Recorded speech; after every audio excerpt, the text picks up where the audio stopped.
Guys, gals, non-binary pals, welcome to the first ever installment of No Limit the Best, which is our award show for the year of 2025. Um, basically the origin of this before I bring in my co-host is I've often did awards on my Substack and other writing avenues. However, this year, um, kind of down on wrestling, so I didn't really want to write it out, and I thought it would just be more fun if me and Dylan just did an award show talking about the year of wrestling. Just because there's so much that we don't usually talk about on No Limit that we'll get to talk about on here, I would assume. So, with that being said, Dylan, how are you, my bud? First show recording for you in a couple weeks. Is that right? Yes, since our last episode here, since the Yeah, since not WrestleMania yet, since Big Egg, yeah. been taking a little break ski, which does mean that these awards will be a bit inaccurate, um, because I haven't seen any of the good wrestling over the past month. So like, Soberano Jr. versus Mystico, I didn't get to see. I Yeah, I didn't get to haven't see, either. I didn't get to see Sauri versus Hashimoto, which I I just, imagine might hop on after I watch it. I just want to preference to everyone that it currently, as we're recording, it's Monday, December 15th. Yes. There's still a lot of stuff that we've both probably have missed. And not just this week. I just want to say overall for the year as well, because one thing I want to stress with these awards is, despite the name, which it's called No Limit the Best because I stole it from Pro Wrestling Noah because they had a show called Noah the Best, and I thought that was awesome, and they stopped using it, so I took it for this show. Um, it's not really of it is, but isn't what we think is the best of the year. It's what we enjoyed the most. Is the better Hmm. way to approach it. Um, and there's just a lot of stuff that both of us didn't watch. Like I don't think I have any of the American companies on here just because I've cherry picked from both. Um, and furthermore, there's just a lot of stuff that I just don't watch or don't care to check out. Um, Same for Dylan as well.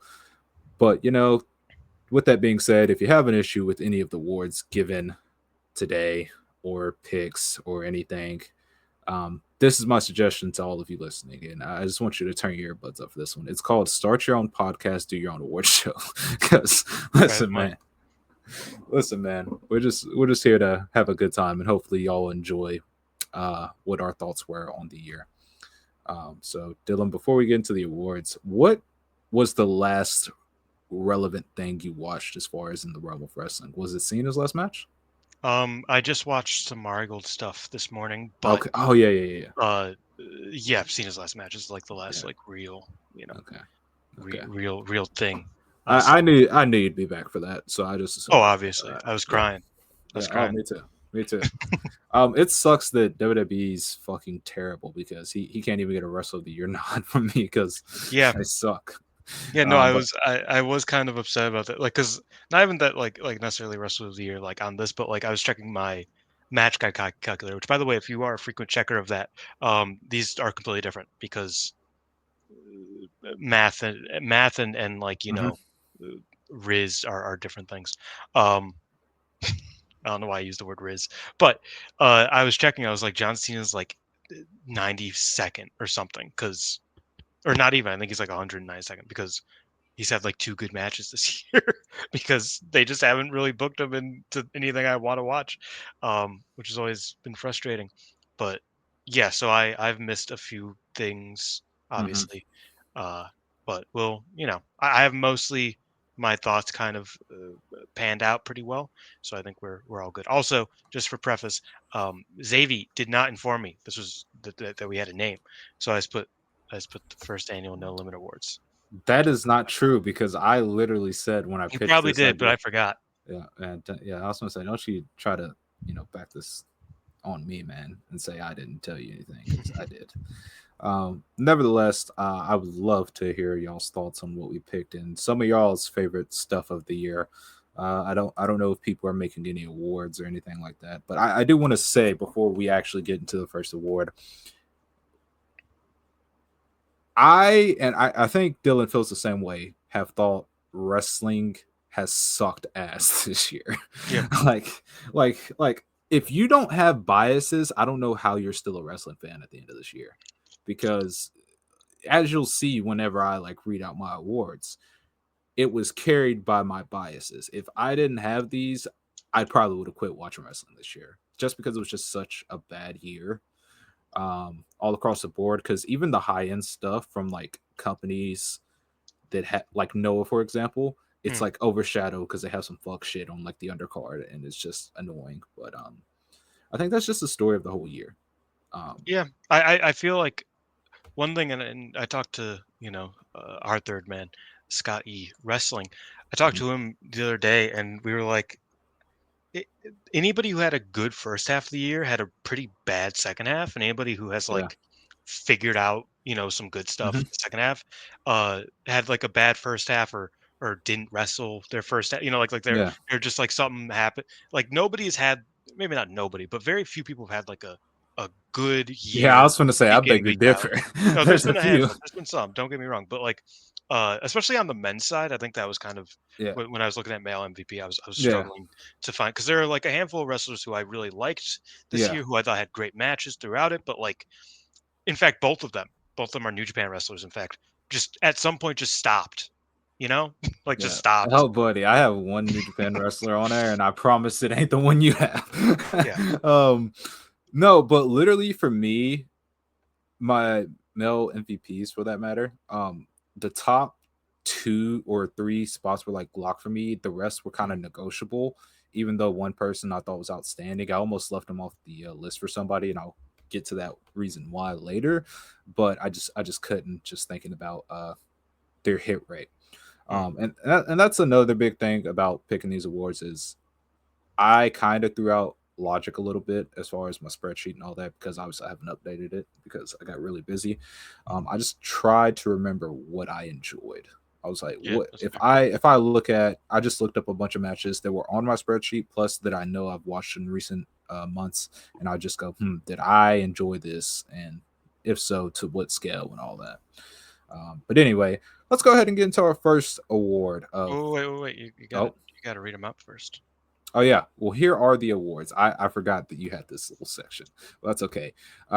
We have the Overachiever of the Year award, which is essentially just overachieving, whether that be somebody getting good that wasn't good or accomplishing something that wasn't, foreseen.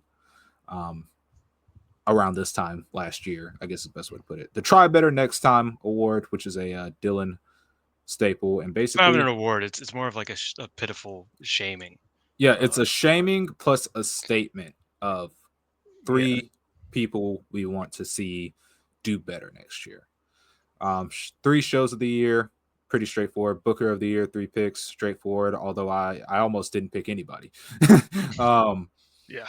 um, Company of the year, we got five picks for that.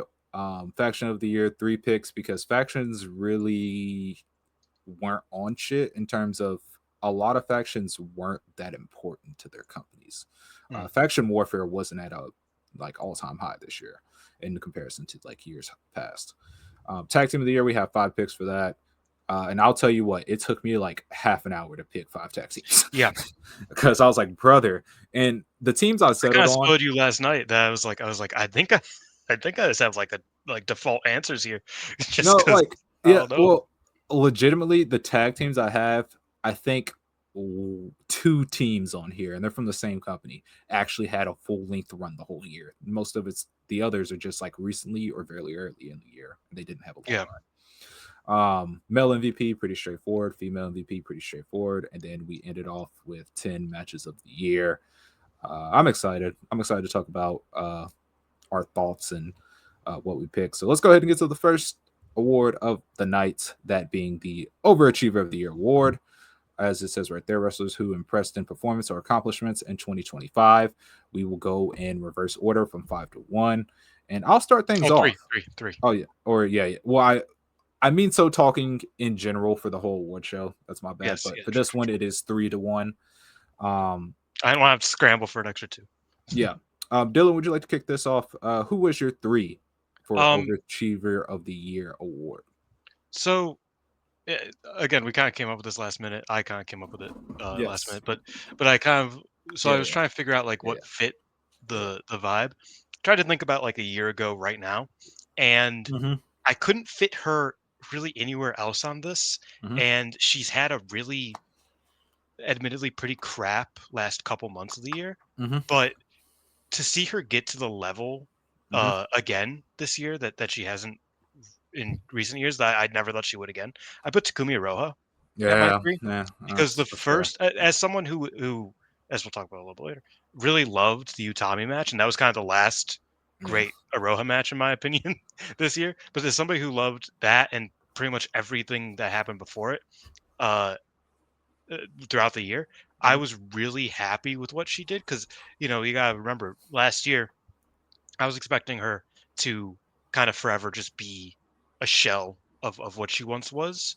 And I felt like this year, the first 9 months or so, was like the first time in a while I was like, oh yeah, she's really good. Like all of her mhm. matches are being really good. I mean, you remember last year they had the Mako match and that wasn't good. Oh, yeah, that And was then not they had the good. rematch and it was great. Like that was a great Okay, match. okay. Great is a stretch, but it was a lot better than Whatever. last year, Exactly. I feel like just generally she did a lot better than I was expecting her to in terms of for sure. performance, and I was really happy to see her. It's funny because I almost put her an underachiever of the year because she should have been a wrestler of the year contender, but then she's stopped wrestling for like the last 3 months of the year and just like Nah, stopped caring. So I was like, it is what it that's a bit is, of a bro. bit of a It's bummer. it's But kinda what she does. I think I'm more so in the overachiever because I'm kind of shocked at how much I've loved her throughout this entire year up until she kind of stopped Yeah. cooking. That's why I'm glad we're doing these awards because I don't think Takumi Rojas like, was in my mind for anything, so I'm glad that you've said something about her. So for overachiever, overachiever of the year, for my number 3 spot, I have El Phantasmo, and here's why. Mm. Oh, I think it's incredible that you can be a pro wrestler for 20 years, have one good match in that entire 20 years, and somehow get Hiroshi Tanahashi's last ever Ryogoku Sumo Hall match and be his partner for his last ever tag league. That's levels of overachieving that we've never seen before. And I had to give him a nod for that because, like I said, 20 years of being terrible outside of one match where Rocky Romero was on his A game. I gotta clap it up, man. Like, you know what? Like I said, I say a lot of bad things about his pro wrestling. However, I gotta respect hustle because there's just no way that that should be possible. You know? that's insane. But yeah, no, yeah, sure. That's a funny one. Yeah. Uh, yeah, my number two is I kind of when I picked this one, I was like, oh, now that I think about it, this can kind of apply. This one can't apply to everybody, but I Hmm. kind of started to realize that this was a bit more of a wide range of people. Hmm. Somebody like Chikagoto. I know you've always liked her, but like, Yeah, I was I gonna did say she not ain't overachieved for I me. did She not she's a expect goat. her to be like a top 7 wrestler in the company. You know what I mean? Like that's I expect her to Well, be that's your good. fault. That's Okay, but you get my point. yeah. This is kind of the opposite. This is like somebody who a year ago basically didn't exist, and it's like, oh, who's this guy? Ozawa. You Real literally rebel, yeah. saved Cyber Fight. He dragged them out of financial ruin. Um, Incredible PR jab. yeah, But Incredible. no, but like like I No, don't yeah, yeah. know how he did it. I've loved him. I've loved everything I've seen him in this year. I know a Mhm. lot of people started really souring on his reign after a while. I still liked it. I liked him the entirety. Damn, Molly didn't. Yeah, I Molly understand. was not a fan, but I liked his reign like pretty much the entire time. I loved the Keno match where he lost it. Mhm. Like I don't know. I wish we got more of him this year, because he got hurt. Yeah. I was really excited for that one. He can do that. But I mean, based on like a year ago, I was texting you. So who's this Ozawa guy who turned on Gaito, who I didn't even know was teaming with Gaito? Like considering that's where we were literally a year ago, like today, for me Mhm. at least, uh, turning into somebody who like made me way more interested in Noah. Mhm. Like that's and somebody who completely revolutionized Noah's finances and their drawing ability this year. Like that's an overachiever if I've ever seen one. Yeah. Like he went from progress. to this in a couple months. Like that's insane. That's okay. Water Sound's gonna do that next year, so it's gonna be good. Um, but no, yeah, that's I didn't even think about Ozawa from that perspective. So I mean, yeah, no, that's pretty good. I mean, he it's just a matter of Noah at that time that he turned and was going into Budokan Mm, hadn't had another young prospect like that in a minute because yeah. Inamura was in the middle of his third gimmick change and he was in NXT. Um, so like it was something new, and the character he went for was more scandalous, and it was just something that wasn't regular to current day Noah, and it just set him apart. And he did a good job of. And here's the thing: Ozawa didn't have many Mac classics in his run. No. I love the Ozawa Shock. I love the Kenta match, and I am one of the few people who like the second Kaito match. Oh, I However, did too. Yeah. um, he was able to tell stories even beyond the ring, and I think that was good. I also never felt like he was like bad enough to where I was like, oh, he's not going to get better. Like I always kind of saw him as like, yeah, he'll improve over time. It's just he's been getting hurt, which is concerning. But I don't know. I think in ring for somebody that again I never really heard of. He was considered a young boy up until literally he won the belt.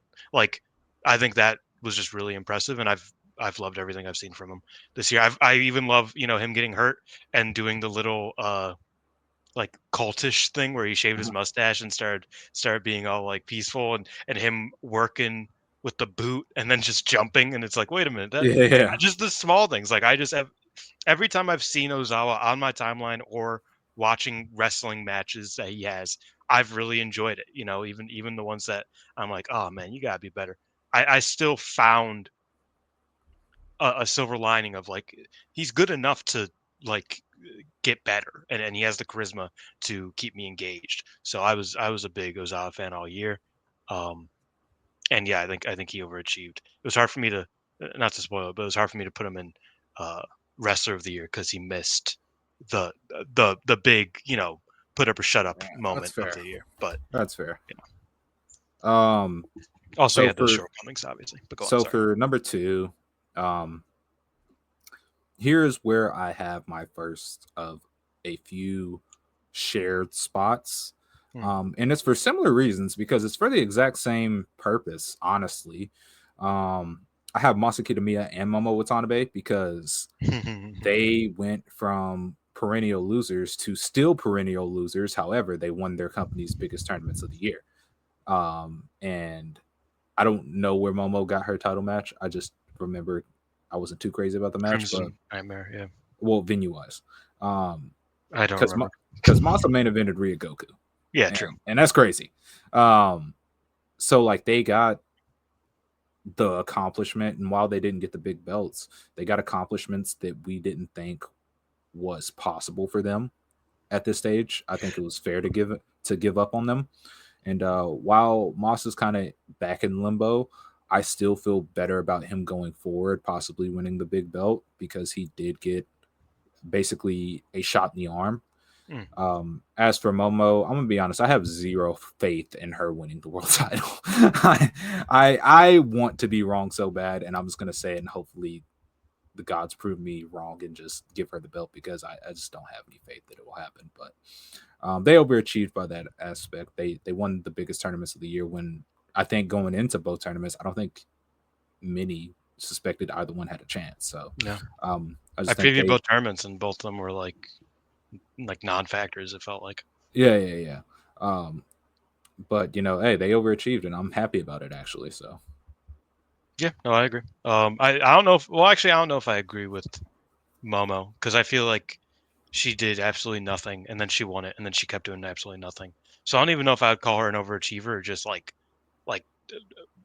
I don't know. Stardom booking's fucking weird, it bro. it, Um, it was a here you go win. However, yeah, and granted, the 5-star Grand Prix doesn't matter anymore in this realm of Stardom. It just hasn't mattered in a few years. Um, but it's still supposed to be the biggest tournament of the year. So I think Mas is a great shout because I think maybe not the from a year ago, but Yeah. I didn't really expect him to work so flawlessly as like a number two slash number Hmm. one heel.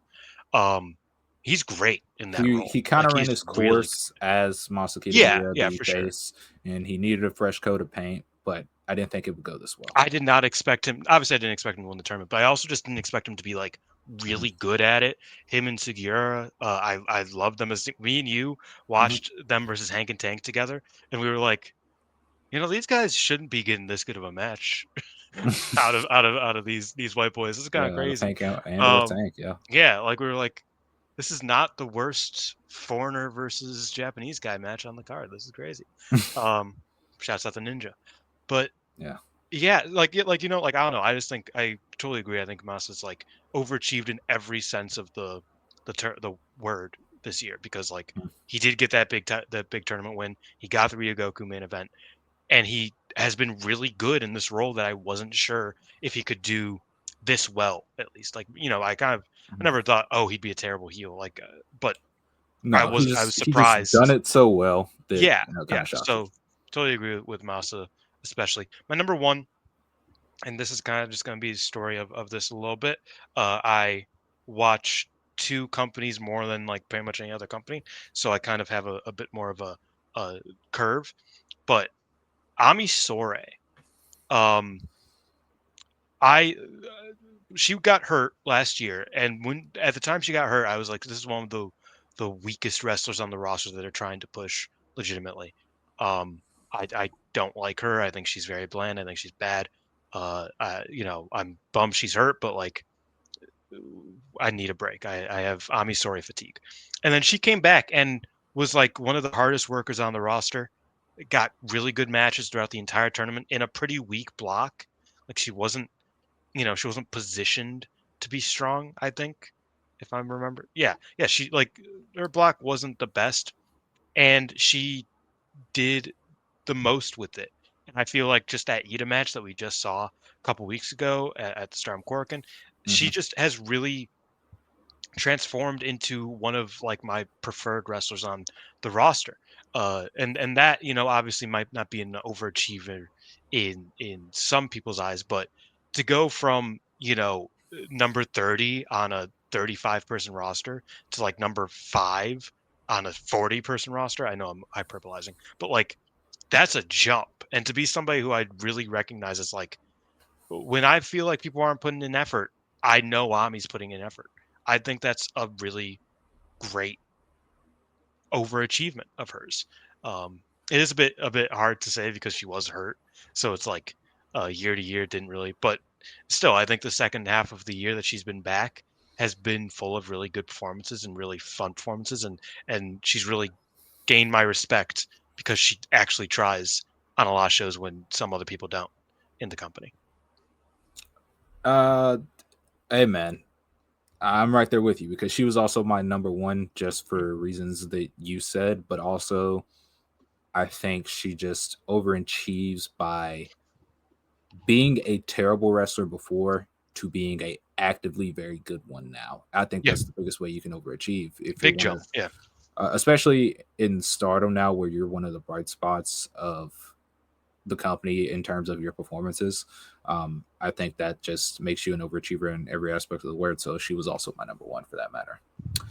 Um, we can go ahead and move on to the next award in that case, which is the Try Again Next Year Award. Wrestlers who failed to live up to expectations in 2025, but we did kind of alter this one where it's more so a list of people we want to do better next year. So I'll go first on this one.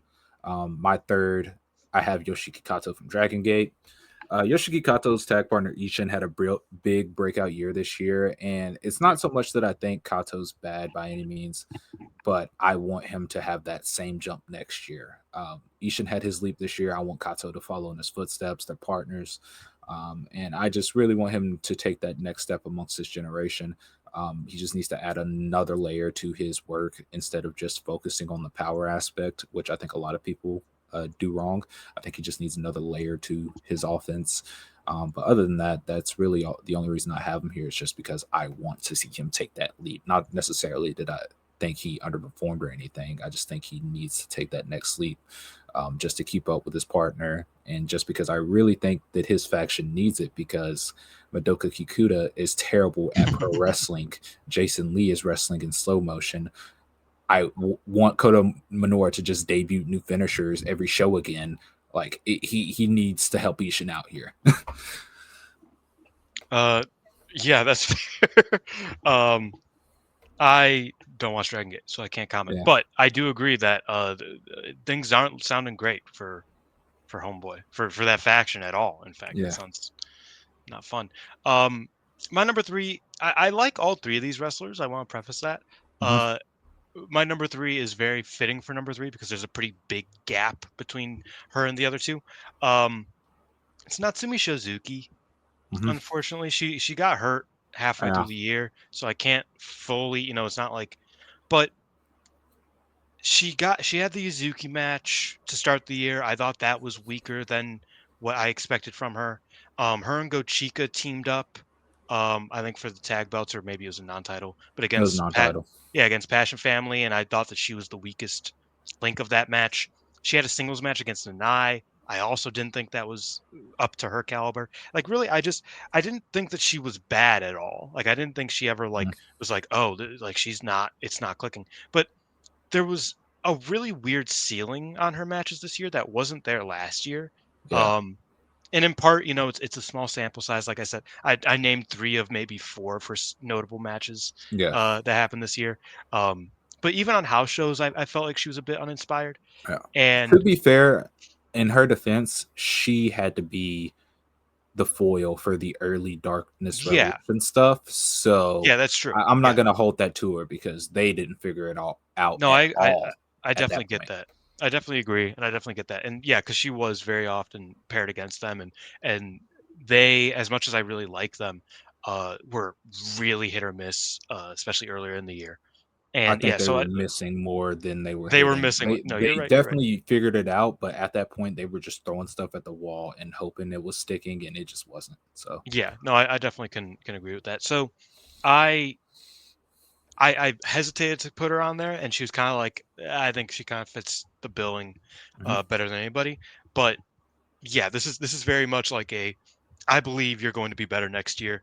I mhm, just don't think it worked this year, and then you got hurt. So the kind of nature of the beast. But yeah. Shizuki gets that number three, unfortunately. My number two is another shared one. Mm. It is Taro Okada and DDT's booking team. Taro Okada and DDT's booking team have the same issue in the sense of They really like this one attractive person that no, is no, no, no, no, mediocre. no, no, no, no. They just love to be terrible bookers, Oh, okay, and yeah. they just love being terrible bookers, despite having two of the most talented rosters in all of wrestling. Mm, So it's more so they have frustrated me with everything they do. So I just want them to actually be good next year. So hopefully they can, figure that out. okay. Um, my second and first are both wrestlers for Taro Okada. Um, this one hurts the most to say, but it's Azumi. Um, I don't We got know. them. I, We fucking got them. I, I don't think she's been bad this year. I think she's had a lot of. I think she's had uh her fair share. She's had more great matches than a lot of wrestlers this year. Um, but she also just like I know people say this and like people say I'm like you know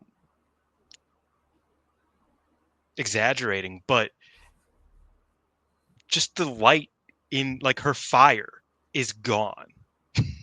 I'm Mhm.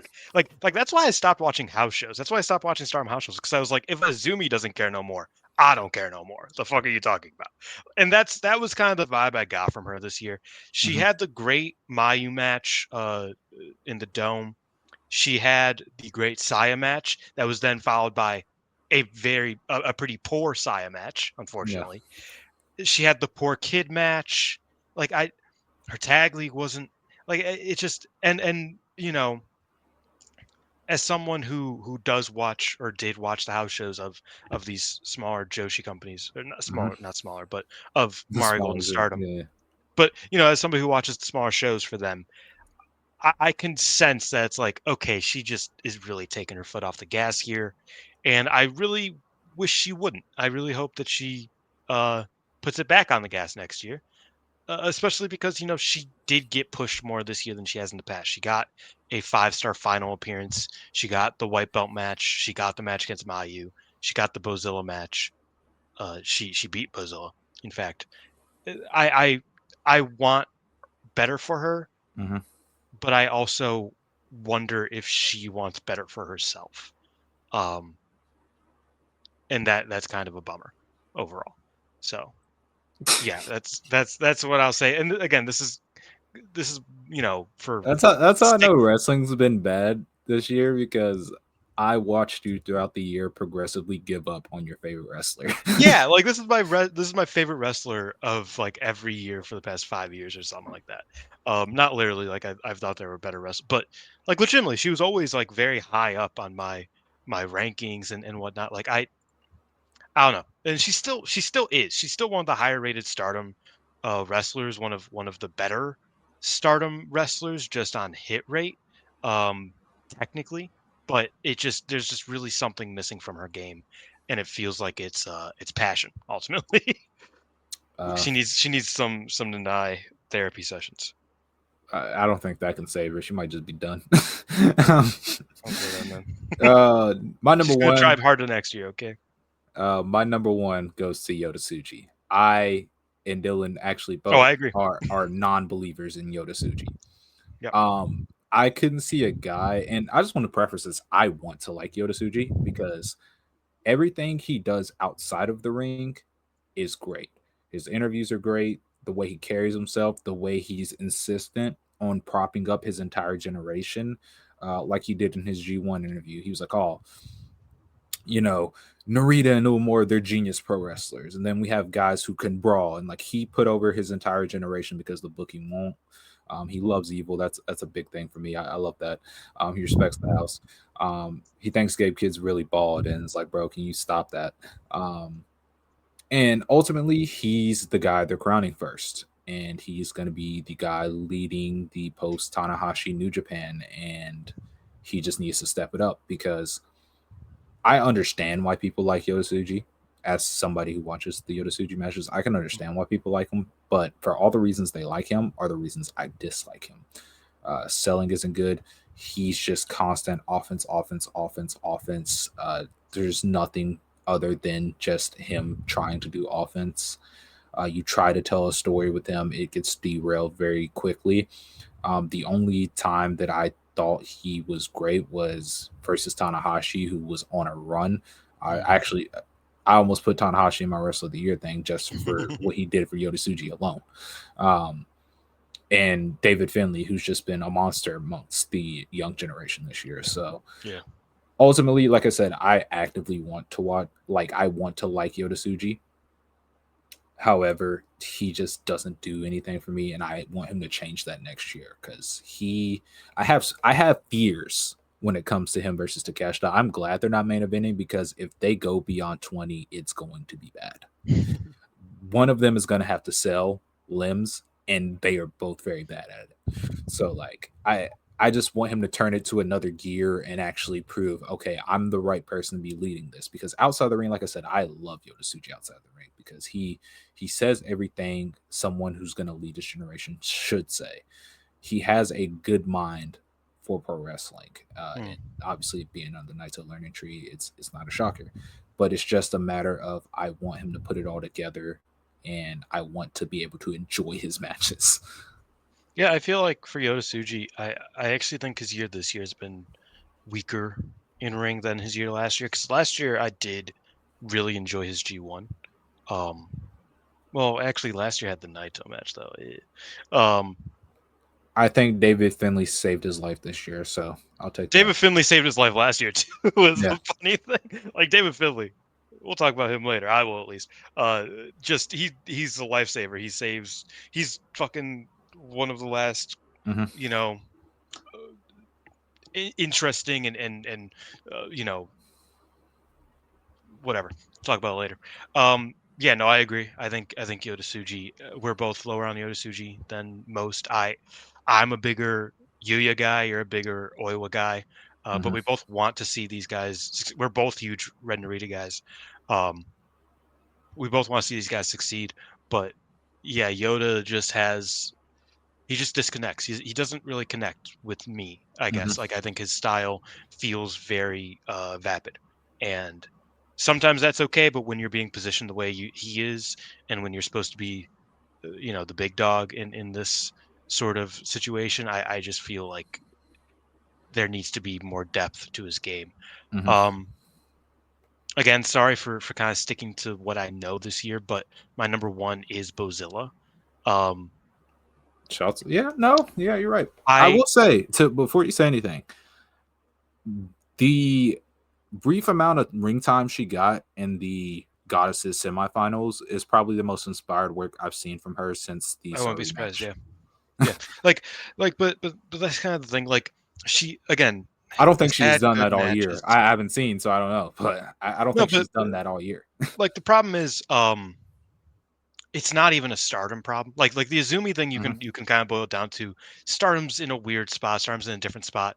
Hmm. Some of these wrestlers just don't have don't Hmm. really care much anymore. Whatever it may be. Bozilla started being pretty bad in Marigold. Hmm. Like I remember talking about it with people and being like, I think Bozilla's time is coming to, and I think that's fine. I'm content with it. I don't think she needs to be here much longer.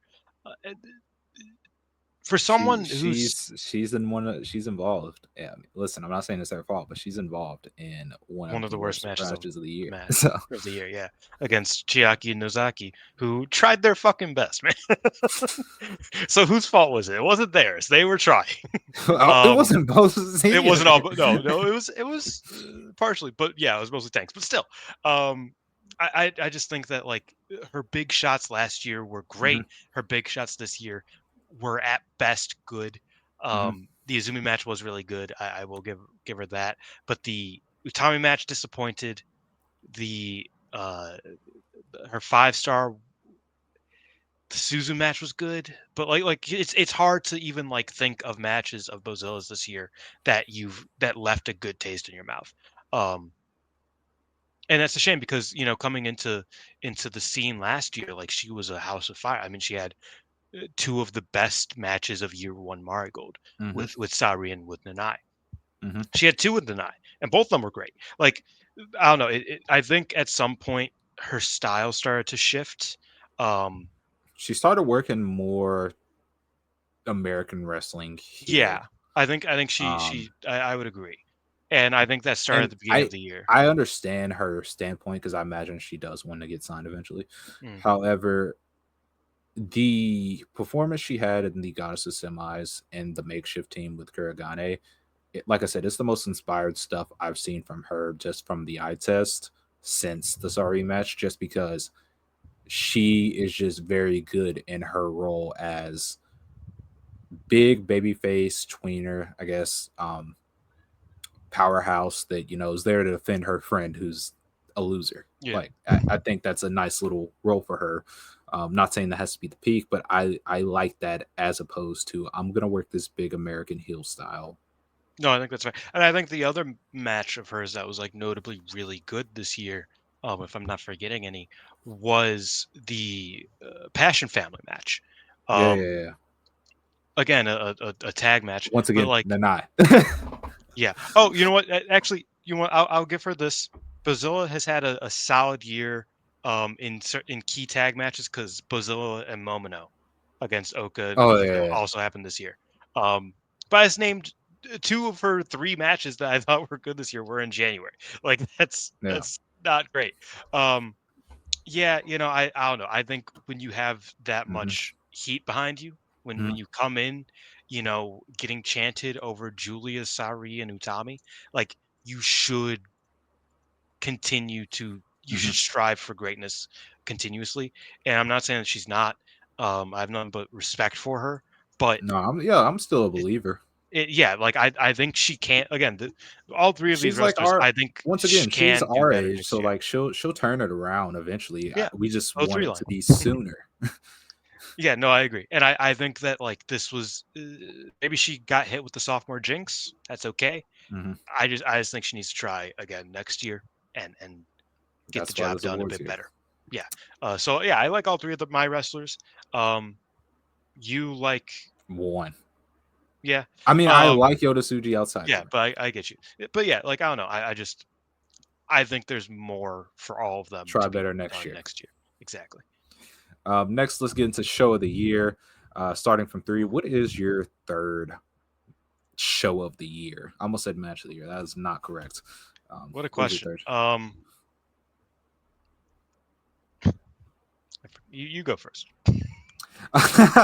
This is the one category I forgot to write down, so I'm like trying to remember because we talked about this like 2 weeks ago. um, Yeah, yeah. Okay, I surely will go first. I just want to pull up the card to mine real quick. hmm, Um, yeah, I apologize.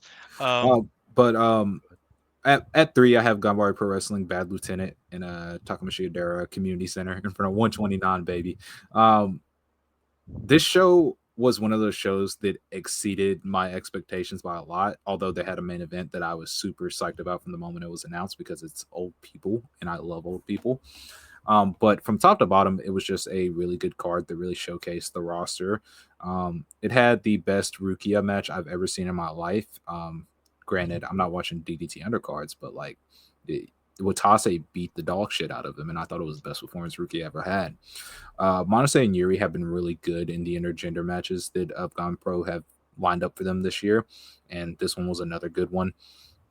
That had Shoto Kawakami in his first ever title challenge of his career, performance of his absolute life. Granted, like he's only a year in, but still just a performance of his absolute life. So, and then just one of my absolute favorite matches of the year, Masaki Mochizuki versus Shuichiro Katsumura, the double KO finish. I love old shooters. This is just one of my favorite shows from top to bottom. It's a very easy watch. Nothing. The longest match is 17:45, and then after that it's 14:40.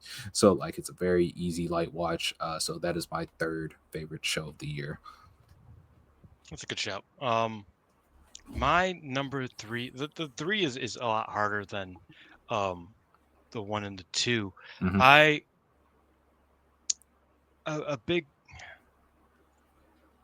This is a bit of a cop out. I'll admit. I'm gonna go all in Texas. Hmm. Um, just because Moxley and Hangman, man, it was so, and That was Okada and good. Omega. Like I don't know, I thought that the I show wasn't. was just good. Yeah. I ain't like the Okada versus Omega match too much, but no. It was Yeah. their weakest. Listen, the Avengers in game like main event style is really good when it's done correctly, and the All In Texas one was done really good. Yeah. Yeah. I think I'm gonna stick with that. Because I'm kind of struggling a little bit, but That's fine. I'll yeah. go ahead and say my number two, which is Mario Gold Grand Destiny 2025. Um, to me, easily their show of the year. I think from top to bottom, I left that show very happy. There's nothing that I can remember that I was just like, oh, well, that was terrible. Um, I just left that show with a sense of joy. And that's something that didn't happen often this year when watching full wrestling shows because a lot of them get derailed in terms of, oh, there's like one or two matches that are good and then the rest are bad. Like this one from like start to finish was at least very fun. And obviously had some great matches toward the end. Um, yeah, man, I love it. Got the performance of Victoria Yuzuki's life. Go Chica showing why she's the ace of the universe. Obviously, Io versus Mayu. I don't know, it's crowning. Mai saying, I've been watching Mayumi Ozaki tapes, and I'm going to let y'all know right now what I'm about to do to this child. Once again, just one of my most favorite shows of the year. One of the few that I left with a sense of joy in. So, what is your number two, Dylan? I'm gonna go with the Stardom 5-star playoffs in Cork and Hall. Yeah, you know what? That They was a just good do show. that. I thought about that. Yeah. They just do that these days, where they just like are like, okay, we're gonna put I think their all of only them. good shows for me are in Cork. No, that's fair. I think their best shows are usually in Cork, and I think they usually, funnily enough, try they feel like they try harder in Cork because they'll they book the same undercard as they would in a pay per view, but the atmosphere is better, and I oftentimes the think matches are you given have more time. more The vibe is better. legitimate Stardom fans at Corkin. Yeah, no, I would agree with that. Um, but yeah, I mean this show had the aforementioned Bozil and Suzu match that I really liked.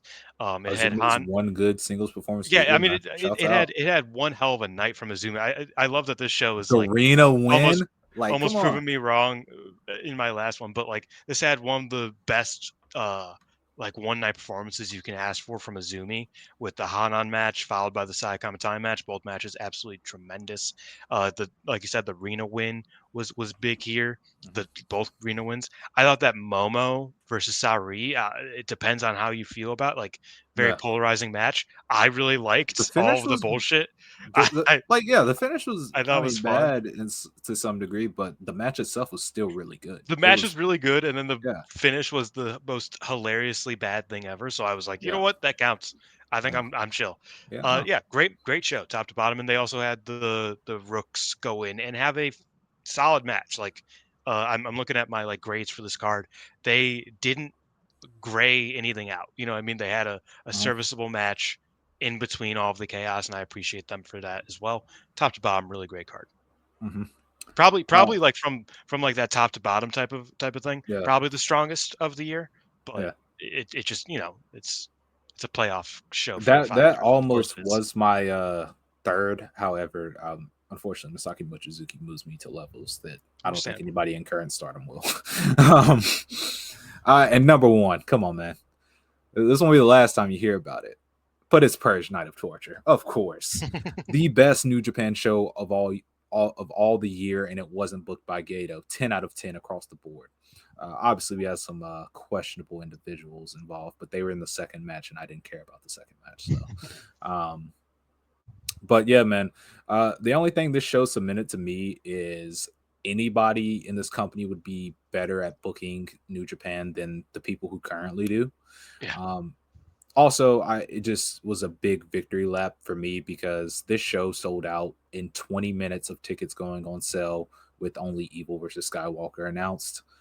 And after it was already sold out, they said, "Oh yeah, by the way, we got Kaisei Takechi. By the way, we got Sai Kamatani. We just have all these people. By the way, um, just showing that the house's motion is just too massive for people to comprehend."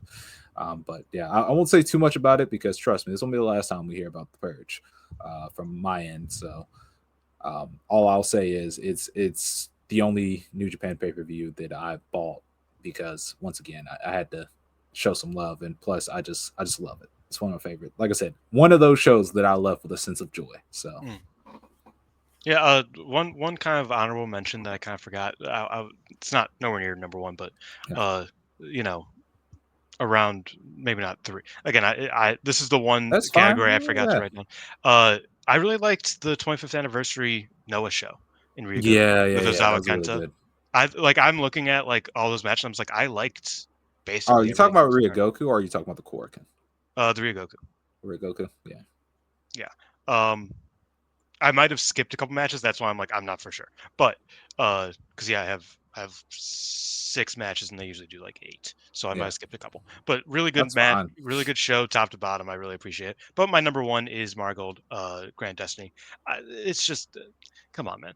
Like, you know what I mean? Like I wrote about the consensus third best match on the night. Um, Depending on who you because I ask. loved it. Yeah, Depending on depending who on who you you ask. ask. Because I loved it that much, and I had that one a bit higher than uh the Mai versus Yuzuki match, but that match was fucking incredible too. Like that was Yeah, also, like you said, like the coming out party for Yuzuki. Mai Sakurai cementing herself as like one of the best big time wrestlers in yeah. Marigold, as someone who She can really cemented do this. herself as Ken Shamrock. Sure. Sure. But yeah, somebody who can like really do this, like, at a main Mhm. event level any day of the week. And you have Io versus Mayu. It's Io versus Mayu, man. Yeah. Go Chica versus Sari. Dark horse match of the night. Not nowhere close. Sorry, he Io was and Mayu. IW, or I don't remember if she dropped yet, but she was like, She dropped it like a night before, didn't she? okay, yeah, yeah. So she was working Stardom actively and just went over to Rossi and was like, "Can you book me again?" Yeah, after beating the brakes off of Go Chica. I he think that's hasn't yet, but hilarious. soon, Yeah, soon. Shuts up. uh, this is But yeah, hilarious. I mean, like that match was great, and like it's not even like a top four memorable match for most people on this card. I Yeah, and that's love the because they're tag wrong. title match. Like, I don't know, it was just a really good card. Even the gauntlet tag, which was definitely the weakest, it overstayed its Shouts out welcome, but Big the work Shioke. was Come on. yeah. Like, I don't know, it overstayed its welcome, but the content was fine. The Mhm. substance was fine, and you opened the night with Shino versus Kazuna, a match that some people said was like one of the most perfect wrestling matches you can see, Yeah, uh, just because of how yeah. succinct and how well done it was, and how everything just clicked. And top to bottom, I just love If you that got a show. if you got a friend that's a Kazuna hater, you punch him in the face right now. I Me agree. and me and Dylan are gonna kick the dog shit out of Alex. I swear. Oh, it's true. But yeah, so I really love that show. You had it as number two. I have it my number one. Yeah, yeah, yeah. Um, Yeah, well, great I'm great time. biased. Like, once again, if my bias was out of the window, I could have put it one. But Yeah. yeah, it's a great list. Moving on to a award which I told Dylan I think nobody should win is Booker of Yep. the Year. um, Dylan, I have the funniest number two. I have. You're gonna love mine. I'll tell you that right now. Um, I'll let you go. Who's your number three? Who's your number three? Um, I defaulted to CMLL. That's okay. That's fair. I think some of their decisions have been questionable. I think they I haven't don't really. maximized.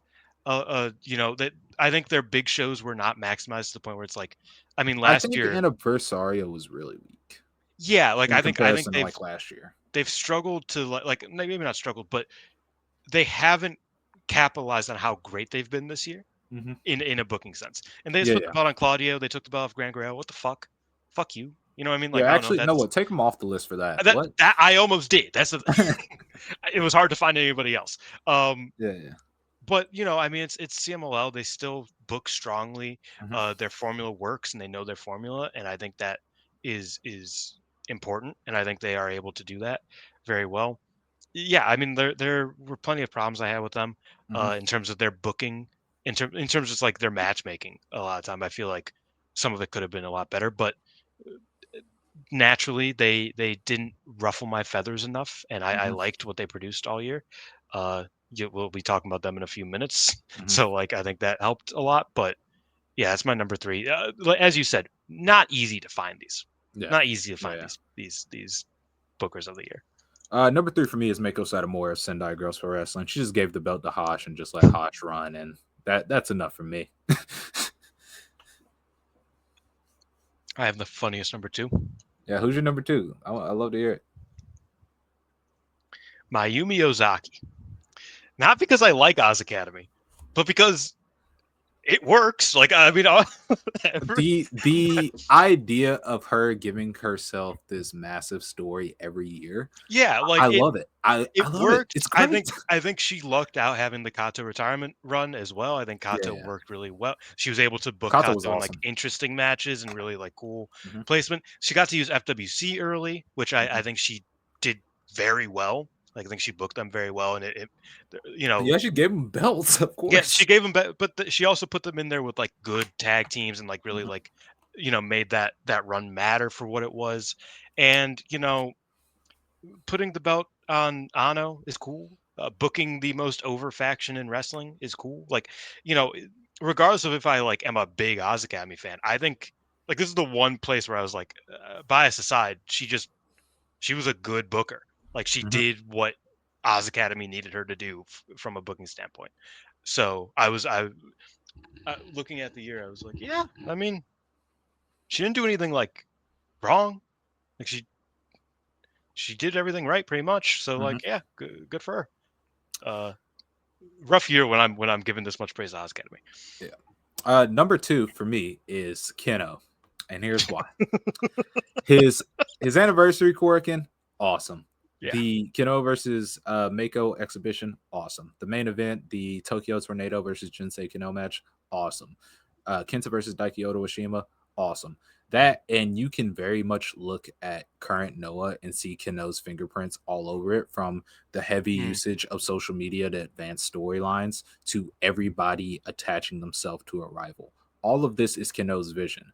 So I am giving it to Kenoh on that for his impact on Noah and for booking a really great Korakuen card for his anniversary. Like I said, I love that Mako exhibition so much. So That's fair. Um, yeah, you know, it was hard because this year Monday Magic wasn't even really good. Um, yeah, like last year was a lot of fun, but Masao was bullshitting this year, yeah, man. I don't know, man. it just didn't really. I feel like they just really didn't They have just much of a booked thought. foreigners, and I was like, bro, come on. Yeah, so that was a bummer because he would have like if he was just a bit better. Yeah, I love Monday Magic as a concept. I think yeah. they can do good with it. Um, same with like Gotcha. I mean, like Yeah. Granted, that was only like one season, so like I'll yeah, give that was 4 shows, and I thought they were good. Um, but I decided to go with somebody who's booked even fewer shows than either of them. Um, I got Sari, man. I don't know. It was like what am I supposed to do, man? She I books forgot good about Sari, matches. but thank you. She books good matches. And you know, I was thinking about it, it's like would she count as a promoter or as a booker? Like she's a I think booker. she's a I think she's a promoter. booker. I think she's a I promoter. I think she's both. I think she's both, and I'm gonna count it. I don't care. No. Don't care. She puts on good shows, it puts her name on it, and says this is my show. Please enjoy, and I've enjoyed. So that's. Uh, it's very fun that we started doing like this award show this year because you're hard pressed to find a lot of Yeah, great things. that's okay because we have fun here. And for Yeah. my Booker of the Year, the best Booker of 2025, full name, King of Darkness Evil. Okay. Yeah. Because I of get the it. King of, I'm not, once again, I'm going to talk about the Purge again later on. However, because of Evil, Yujiro Takahashi has more sold out Korakuen Hall main events to his name than anybody that worked New Japan during Zack Sabre Jr.'s world title run. Like, come Okay, on. man. Like I don't. Like, come on. This is the GOAT. Evil gave me ammunition to fuel me for the next 3 years. Evil gave me what I want out of pro wrestling. I don't want your little shitty young generation. I want crippled old men going on ace runs. That's what I want out of pro wrestling. So, Evil, you are my Booker of the Year. All right. I expect nothing I else. think we are by far going to have the best Booker of the Year awards out of any pro wrestling awards that happen amongst the content creation space. I think we nailed it there. Moving on to Company of the Year and talk about rough. This is where you had to lean on your biases because honestly, this is a rough one. I'll go first. My only tie on this one at number 5, I have Mari Gold / Dragon Gate. Both for same reasons. When they were good, they were really good, but they had a lot of, I want to say, booking mishaps in terms of they either just didn't care or flat out booked something bad, and really hampered what they could do to their fullest potential. Hmm. And that's the only reason I have them at 5. And once again, 5 is not bad, especially in a year like this. I think they both could have been better, but ultimately I do think their highs were very high and they did do a lot of stuff. They elevated a lot of people. Like Hamare got a big super rookie run.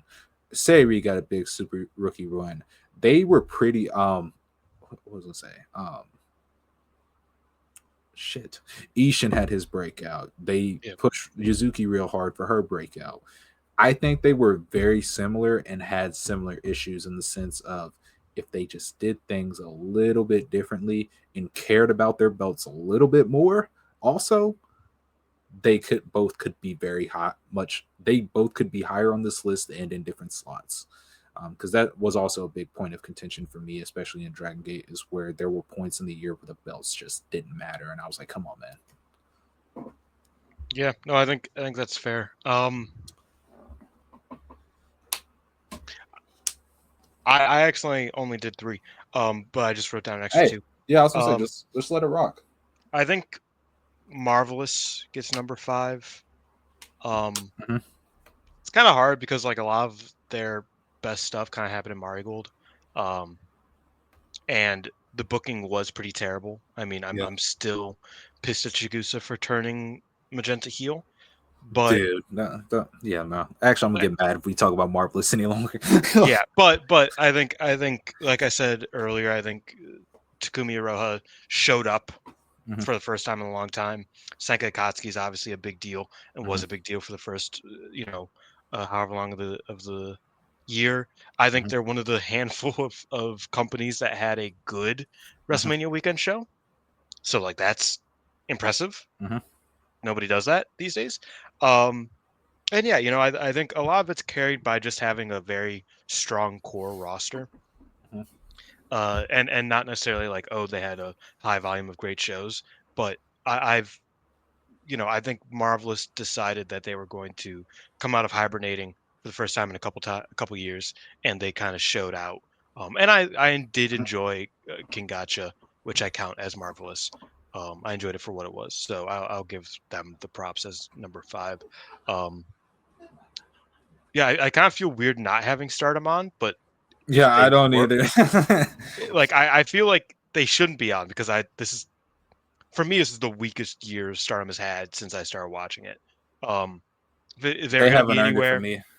yeah, no, There's I agree. nothing they could. If they were going to be anywhere, they would be like 5B to Marvelous, and that's being generous. Let me Um, see. Out of, I think they could hover around 8 or 9 for me if hmm, I really thought about it. But yeah. Um, for number 4, I have Sendai Girls. People love to throw the argument, oh, they don't even book anything good; they just do good matches. Yeah, and I'm cool with that. That's all I need. Give Hosh the belts. Everybody get out the way. That's all we need. I just think they just had a good year from an in ring standpoint. Hosh just has been unreal. Um, the Jaja Uma tournament wasn't as good as it was last year, but it was still good yeah, this year. Um, the Big Yoon Dogs on a run. Shouts out. That was also a big thing for this year for me. The Maker Retirement Road was awesome. I just think they had a really good year. I mean, from an in-ring perspective, and this is a big thing that a lot of wrestling companies are lacking. Their shows, their big shows, easy to get through. yeah. A lot of them barely hit 2 hours, and even 2 hours feels like too much. Um, Which the thing is that some of Sunday Girls' big shows weren't particularly home runs, but like yeah, you watch them and finish them, and you're like, yeah, that was okay, and then you yeah. move on with your life. You don't have to sit there and be like, oh my god, this is bad for 4 hours. Nothing was bad You don't enough gotta to turn it where, off. You could just finish it. It's just yeah, yeah. nothing was bad enough to where you were just like, God, that was awful, and that works for me. It's very watchable, especially for me who's always busy. You get in and you get out, and you get some great matches, especially toward the end of big Sendai Girls cards. So they're definitely locked in at 4 for me. My number four is Noah. Um, I've Uh-huh. enjoyed Noah a lot this year. I will say, I oftentimes go into the N1 expecting it to be very good, and then I'm a bit disappointed, and it kind of sours me on Noah every year. But the N1 year this year was good. Um, it wasn't anything great, but uh, it was still good. I like I said, I'm a Nozawa guy. I really Uh-huh. liked it. Kenta is such a needle mover for me, Uh-huh. and has been for years. Like I've loved. I'm like the only person who fucking has loved his New Japan run, um, despite all of the bullshit and all of Yeah, the weakness that it had and all of the. yeah. People I said he was still liked having it. bad matches at the end, He just and wasn't I disagree. Listen, like I don't know. Chase Owens' tag run does not count. We do Yeah, not count like that. Like his single stuff, they was fine. Did he you had a try? No, he because had they a didn't great care match about him. against Eddie Kingston like 2 years ago. You know what I Yeah, mean? Like just on a random show to lose his belt. on a Like strong show in yeah, on a Japan. strong Like, show come in on. Japan. Like Kenta is just good. Like, and he has really moved me with Noah. Um, I do look at Noah and kind of think about like what has been lost this year. I think Go Shiozaki. Go Shiozaki was present this year and didn't leave by the time he recovered, I think they would have had an even better year. But um, even without him, even with a lot of the bullshit foreigner stuff that I thought was really Mhm. bad, I still think that they've had a pretty strong year and a year that I've enjoyed for the most part. I thought their junior Yeah. stuff has been really good too, which isn't Yeah. usually like the Noah thing. Um, but I the Ada Daga match was the beginning of the year, right? Was that what Um, we started this year yeah, with? yeah, yeah, Yes. yeah, yeah. Yeah, like and then the Ada run. Yeah, no, I've thought that um even the junior stuff I quite liked. So Yeah. I've been a fan of their stuff this year. Yeah. That's a good pick. At 3, I have Gone by Pro Wrestling, as I have a side series on my podcast. It's a Gone Pro series. You don't know anything about it, so I'll just run through this very quickly and say this has been their best year since I've started watching personally because It's good. nothing has felt like a drag. It's very easy, especially for companies that run like once or twice a month, to not hit to the highest degree because they don't really have enough shows to tell the stories you want to tell. They kind of got to go, go, go. And this year, I think they found their balance and found ways to make themselves different. And I love the pivot to putting the belt on Mochizuki and letting him have an old man run where he just faces everybody. I loved Yuna's year. Yuna Monase was incredible this year and all the intergender stuff she did. She's just been great. Yuri's always awesome. Mune has stepped up. Um, just I just thought they had a really good year. And once again, it's one of those things where the highs were high and the lows weren't very low. So they end up at my third spot. Yeah, I think that's fair. I'm deciding. I'm kind of like between two. Um, I'll go with Marigold this time. Mm-hmm. At number three, I have similar problems as you did. I feel like I maybe not even similar problems. I feel like they've shot themselves in the foot Mm-hmm. a handful of times. Um, Most recently, like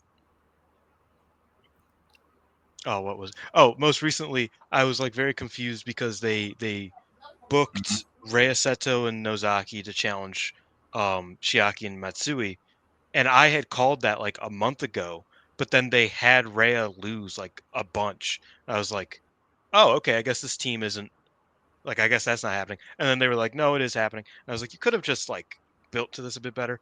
Um, and just small stuff like that. Some things just like don't Mm-hmm. really make logical sense. And I think, like I said, they kind of shoot themselves in the foot sometimes. They kind of botched the first half of Utami's run.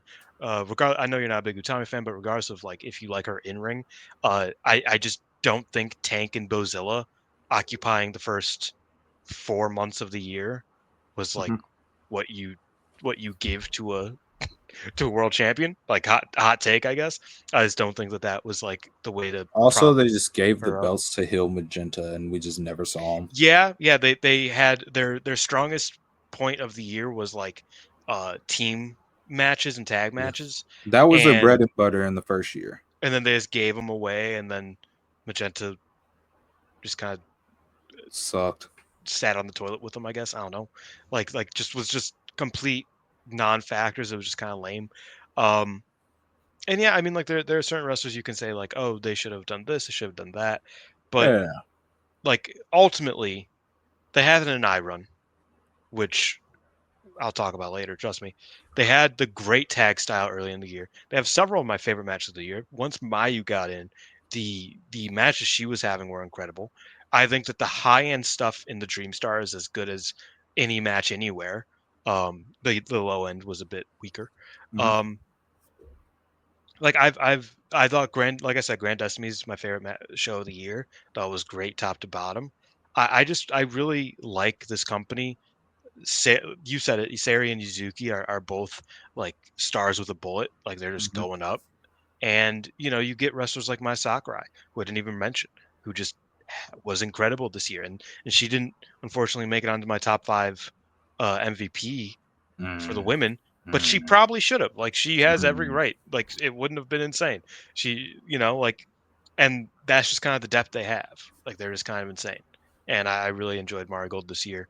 Not as much as a couple other. Well, I enjoyed it probably a bit more than it's probably my favorite company. But I think looking at the year top to bottom, it's like I can't put it above companies that I know were kind of ran better. Just kind of like they delivered a bit more. Uh, and that was me taking my bias a little bit aside and being like, okay, Mm-hmm. I'll be Mm-hmm. a bit Yeah. less generous to my favorite company. Yeah.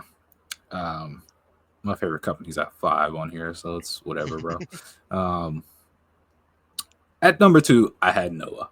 Mm, Um, basically, you also have to really love the Noah house style, which a lot yeah. of people don't. I love the Noah house style so much. I love Ogaoism more than life itself. So I just loved basically. I don't want to say everything they did this year because they did do a lot of bad. They have, bro. I'm gonna get mad if I start talking about the Atlas title match and then the Good Brothers on Budokan. I'm gonna get real mad. I The promise. devil. They don't even Ay. use that anymore. That's the thing. That sucks. Oh, yeah. So while they did do a lot of bad, they did a lot of good. They somehow figured out who their top 3 was for the young generation going forward before New Japan figured it out and just let them all rock out with the world title. um, and that's crazy that they figured that out because Inamura has had 7 repackages since New Japan's young generation has been back home. um, but they did that, which was good. Kenta got his run, which was awesome. Him coming back was awesome. I think Kano had a very underrated year for them. The N1 was a mixed bag. Ricky Knight Jr. almost made me want to quit watching pro wrestling. But there was some good performances. I think Endo's had a pretty underrated year as someone who's not usually a high guy on Tetsuya Endo. Oka Sasaki has improved crazy. He's just awesome Yeah. now. So it had a really good first half to this year. Daiki Inaba, before he got hurt, he was awesome. They have the best booked junior wrestling division in all of Japan by a wide margin because it just mattered. And that's a crazy concept. It just mattered. And the Lucha Resu base style of the junior division just stood out even more this year as they kept adding people into the mix. Daiki Otoshima in his rookie year has just been phenomenal. They made him a star almost immediately. They really went outside the box, especially with some turns, with the Masa turn, with turning Daga face and pairing him with Daiki.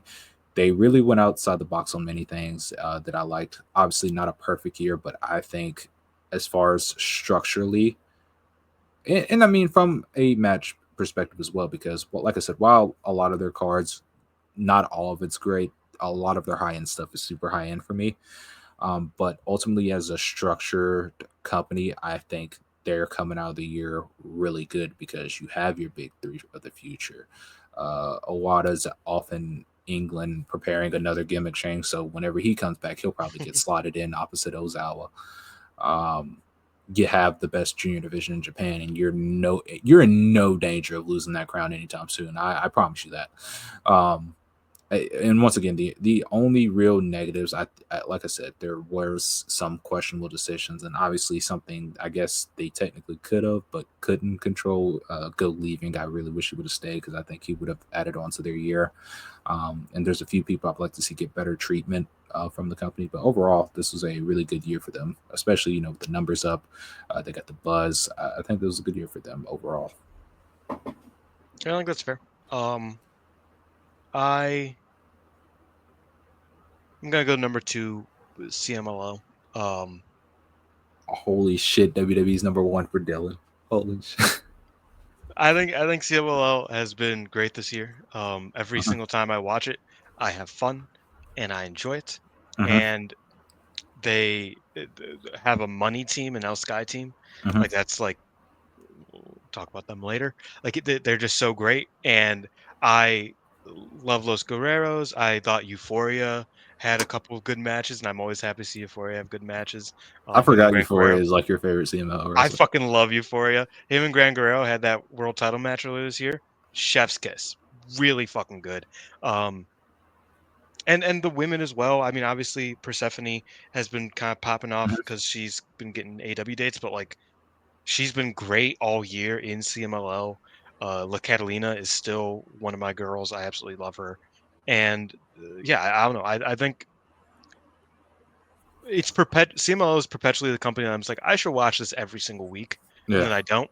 But every single time I do, I'm like, yeah, this fucking rules. They brought in some AEW people who I think work. I think Bandito has been every time I've tuned in and I watched CMLL, Bandito was there. I was Mhm. fucking hyped and I loved it. And I'm kind of just like rambling, but I think the strength of their roster is incredible. Fantastica Mania was great this year, and Mhm. I credit that a lot to CML more than New Japan this year. Mhm. Not even just because like fuck New Japan, but just literally New Japan didn't really contribute much to Fantastica Mania this year. Like usually they contribute a bit more.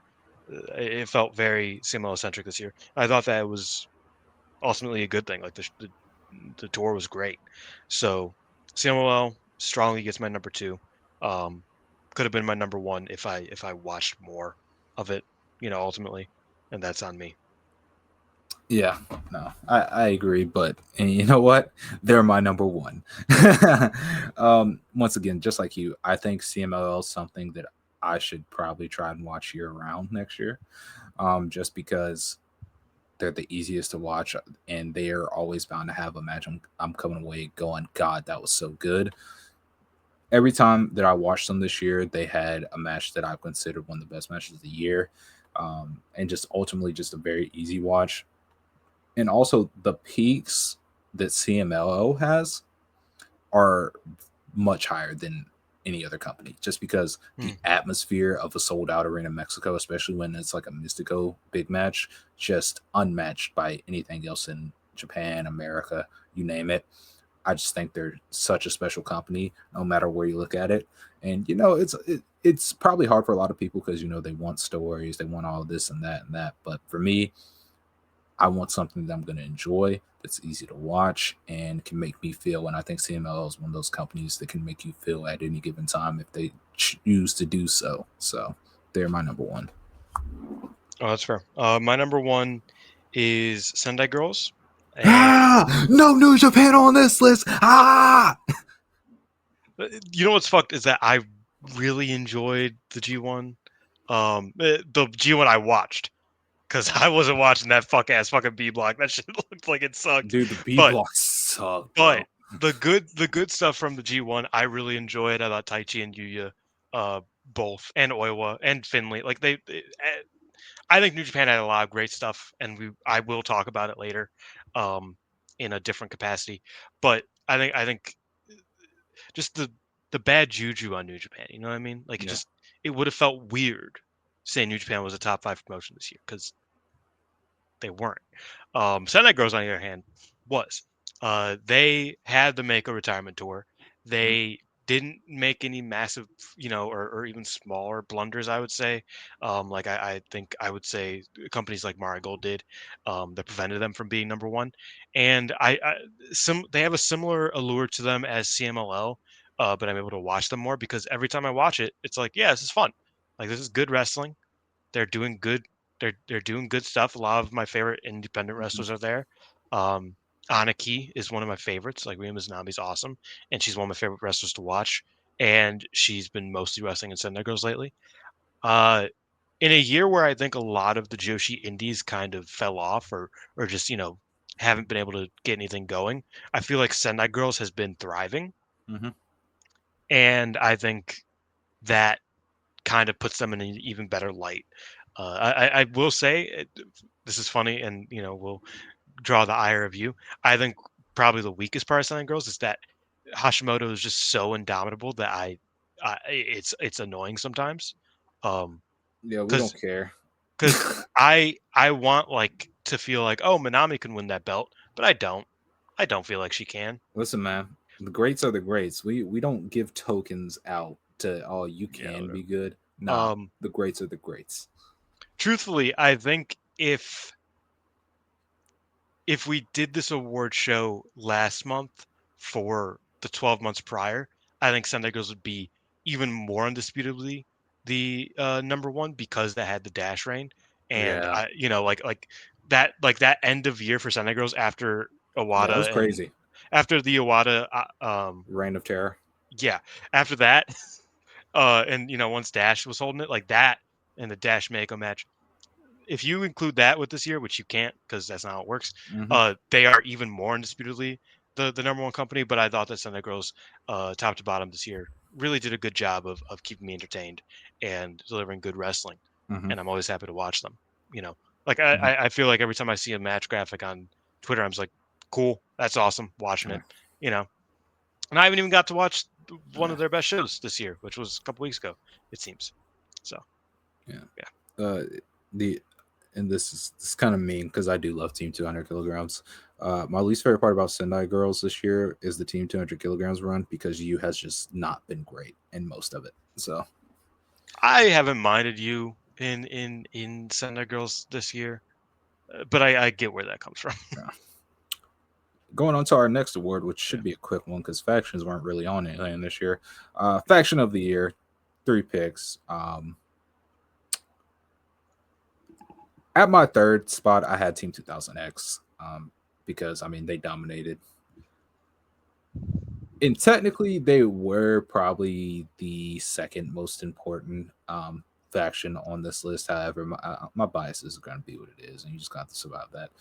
But there was a lot of Team 2000X stuff earlier in the year that was kind of, I don't want to say infuriating, but annoying because of the match structure. And even now, there's sometimes little reminiscence of it because the Daga N one was probably the best example because the way they tried to do the cheating spots were bad. I'm so glad they turned them because like Mm. Yoshitasu's involvement wasn't good. And ultimately, I think the changes in Team 2000X really hampered them for me because members were coming and going and they really Yeah. haven't felt united as one. Because I mean, Null joined the faction, he worked like a tour, and I haven't seen him since. Um, Awada-san went to England, so, and he's not even in the faction anymore, according to the website. Well, because he's getting renamed and all that. You added Masa and all that, but ultimately they haven't felt as united, especially in the second half of the year. So I got to put him at 3. My number three is Los Guerreros, like Uh-huh. Ligueron, Ligu, Los Guerreros of the Lagoon, as they are called. Yeah. Um, I'm raising them motherfucking roof, man. I love them. I think they're great. And CMLL loves to not put them together, and it makes me sad. Because I want to watch them all the time. I want to watch them mhm, raise the roof and be the best Rudos you've ever seen and beat the fuck out mhm. of people, but have fun while they're doing it. And I always enjoy watching them specifically. Um, yeah. That's fair. My number 2, of course, it's the house, man. They try to put us down by giving us 550-pound Don Fale. They try to put us down by getting Chase That motherfucker Owens. funny, not him. Yeah, I Uh, was gonna say, I was like, "No, I don't think he is." They try to give us Chase Owens, and guess what? We overcame it because we're like that. Okay, yeah, I think House of Torture is the best faction in terms of match to match house shows, especially house shows. They are the best faction in all of wrestling because they have a base style for the house shows and they never break that style. mm, They are going, and this is kind of Mara influence. They're going to work over your leg, and you're gonna suffer. They work as a team, and I can't stress that enough. How much that annoys me about factions currently is yeah. a lot of them don't work as a team.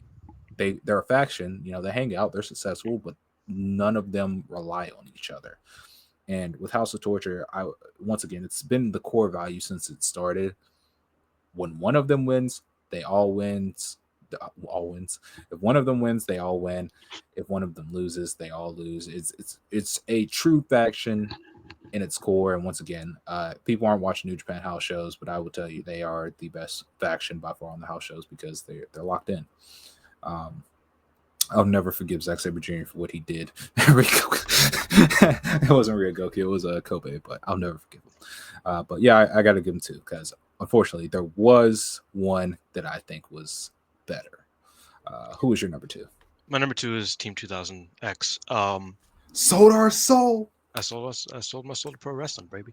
Yeah, no, I kind of love the NWO quality they have about them. Yeah. Of just like, fuck you, we have a different lineup every week, and we're going to cheat and beat you, and we have all the belts and fuck you. I think it's some of the most fun um, aggressive, heavy-handed heel work for Mm-hmm. me in a long time because I don't know, it's an interesting one because it's I think the house is a lot of fun, but this year there has been times where I feel like they have hampered my enjoyment a bit of certain things. I feel like maybe it's because I'm a bit more hands off with Noah, but I've just always found it so funny when like it's just so aggressively like what is Yoshitatsu doing here the entire time? Like I don't know, I have a lot of fun watching Team 2000X, and they're like I said, one of my favorite heavy-handed heel units in a while. Big Ozawa guy, obviously, and I think they have really fun foils too. I think Keno has been a lot of fun against them. I think Kaito has Mm-hmm. been a lot of fun against them. Now Kenta is fun against them.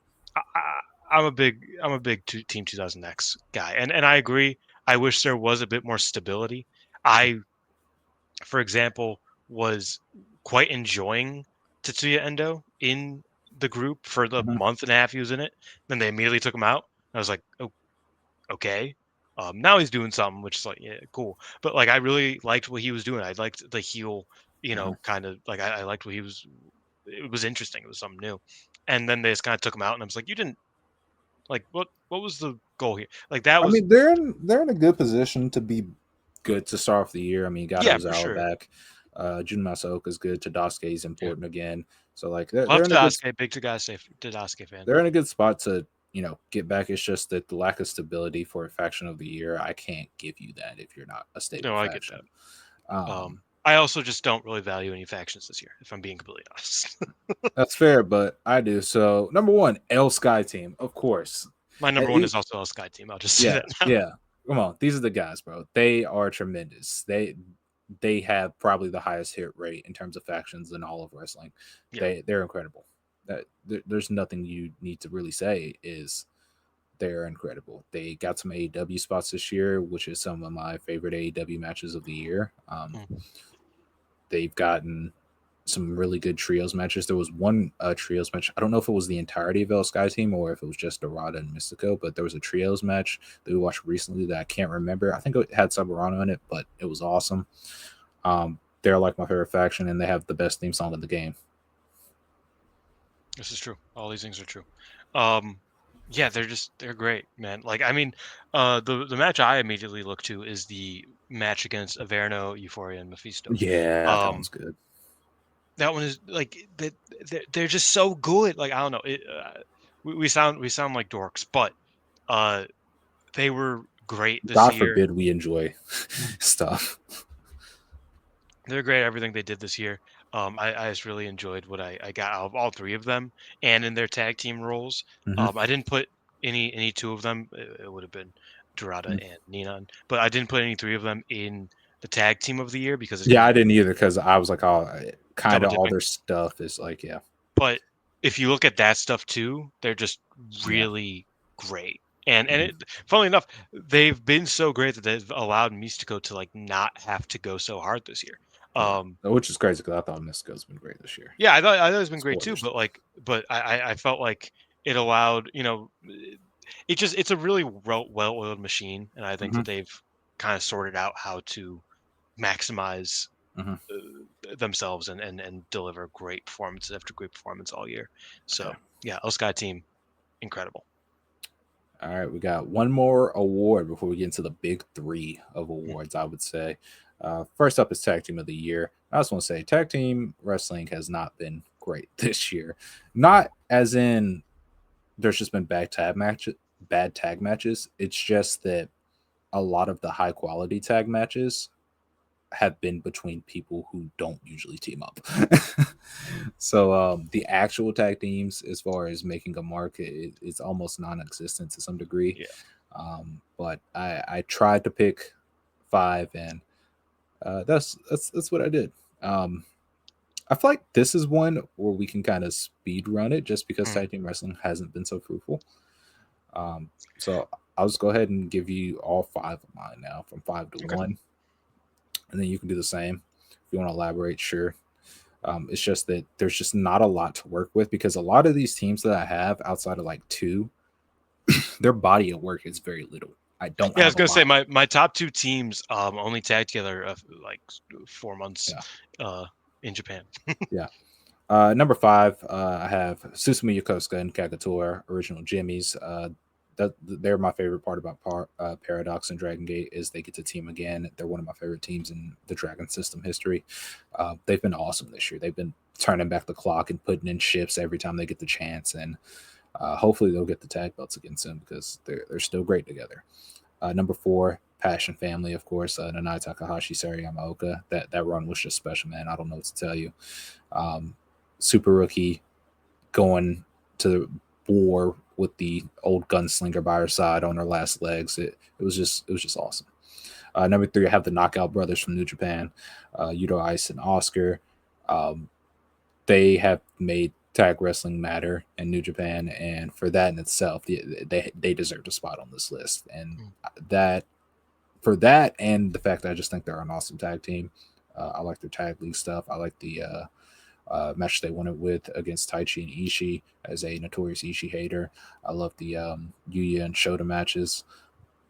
They're just a really good tag team. Number two, representing Basara, but I'm talking about the Kanpur run. Ryota Nakatsu and Takumi Tsukamoto. They are awesome. They have like maybe 3 to 4 defenses so far.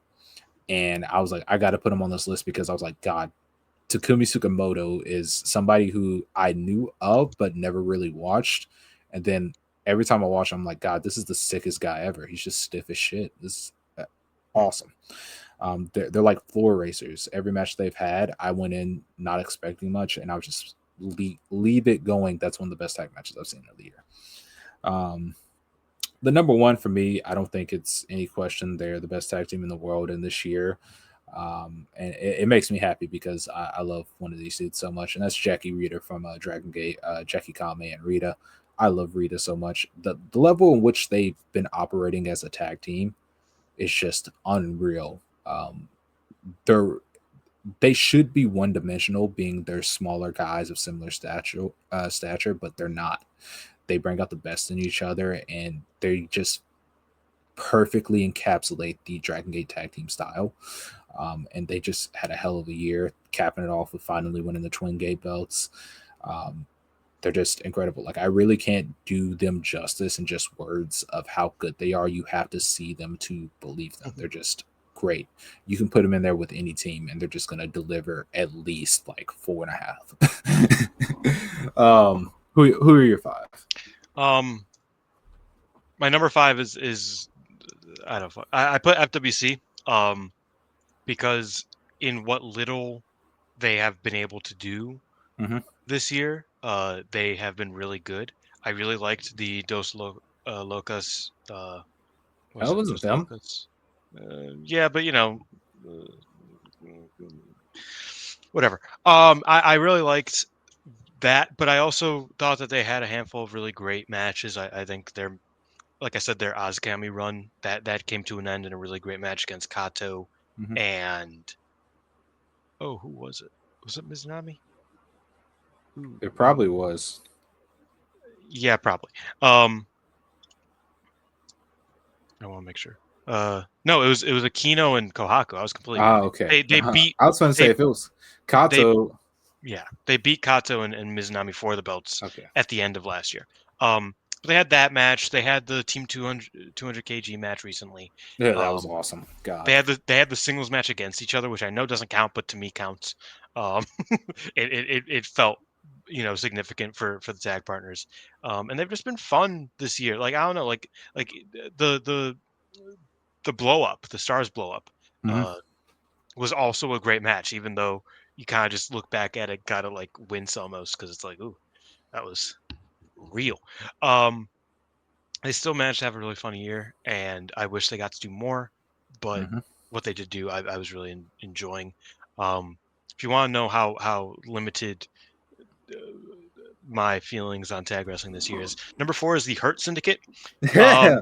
Um, You know what's funny is I almost gave them a nod, but I was like, I eh, gotta show Susumu and Kage some love. I almost I put BMI 2000 on here, and I've seen 3 matches. Yeah, see, my thing is that it's like I haven't watched a ton of AEW this year, but when I have, I've It's quite been Hurt enjoyed the Syndicate tag stuff. matches. Yeah, it's been Hurt Syndicate or it's been Jet Speed, or it's been Hurt Syndicate versus Jet Speed, and like Jet Speed is also great. I think they also are deserving. Mhm, Brodito as well. Like I don't know. I think AEW's tag division, shockingly, considering if you asked me a year ago, I would have been like tag team wrestling in AEW. You're fucking joking. mhm, Um, but I've thought that they've had some fun tag stuff this year, and I think Hearn Syndicate uh, was one of the things that kept me coming back to AEW weekly when they had the belts earlier this year. So I was happy with them. Number three is Team 200 KG.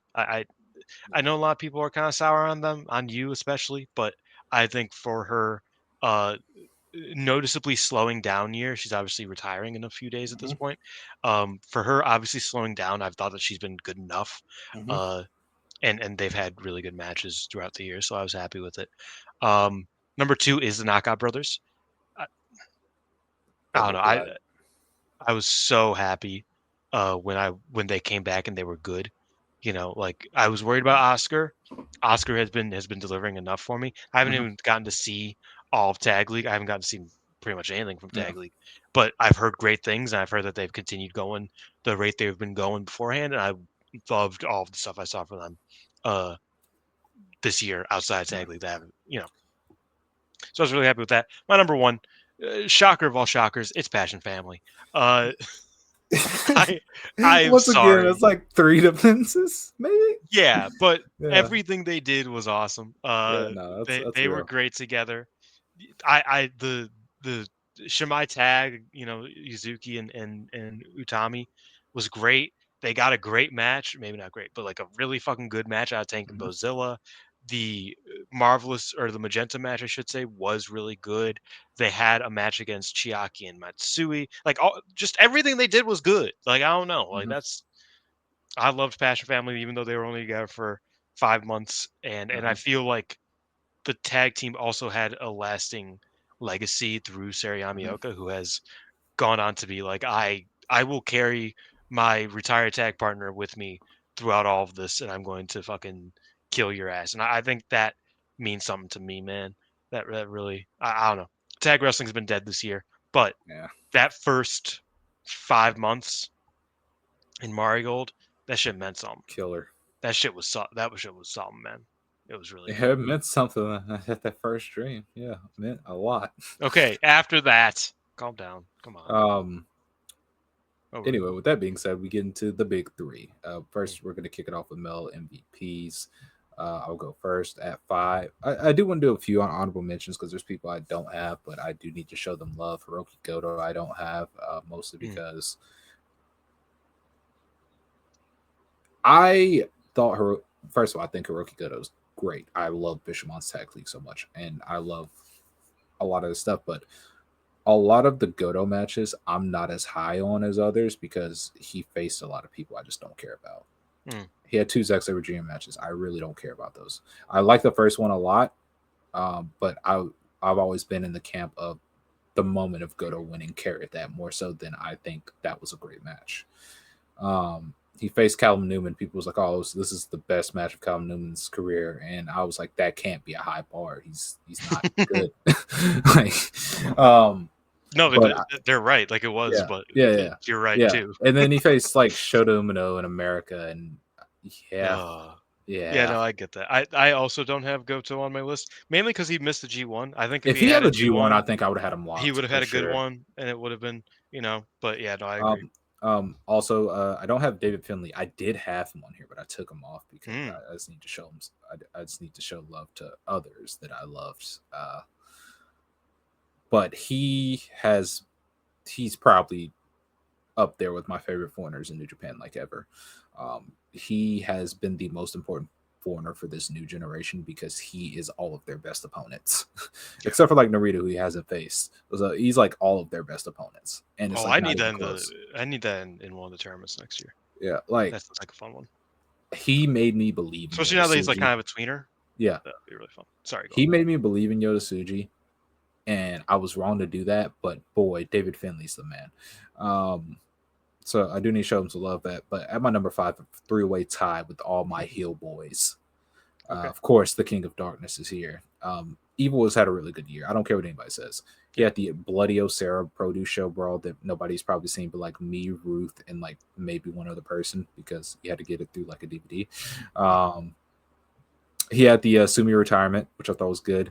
I Yep. really loved the Tanahashi lumberjack match um, from the Dome.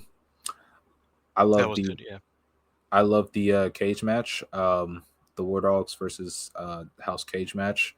It's probably the best War Dogs match I've ever seen that isn't just David Finlay singles matches.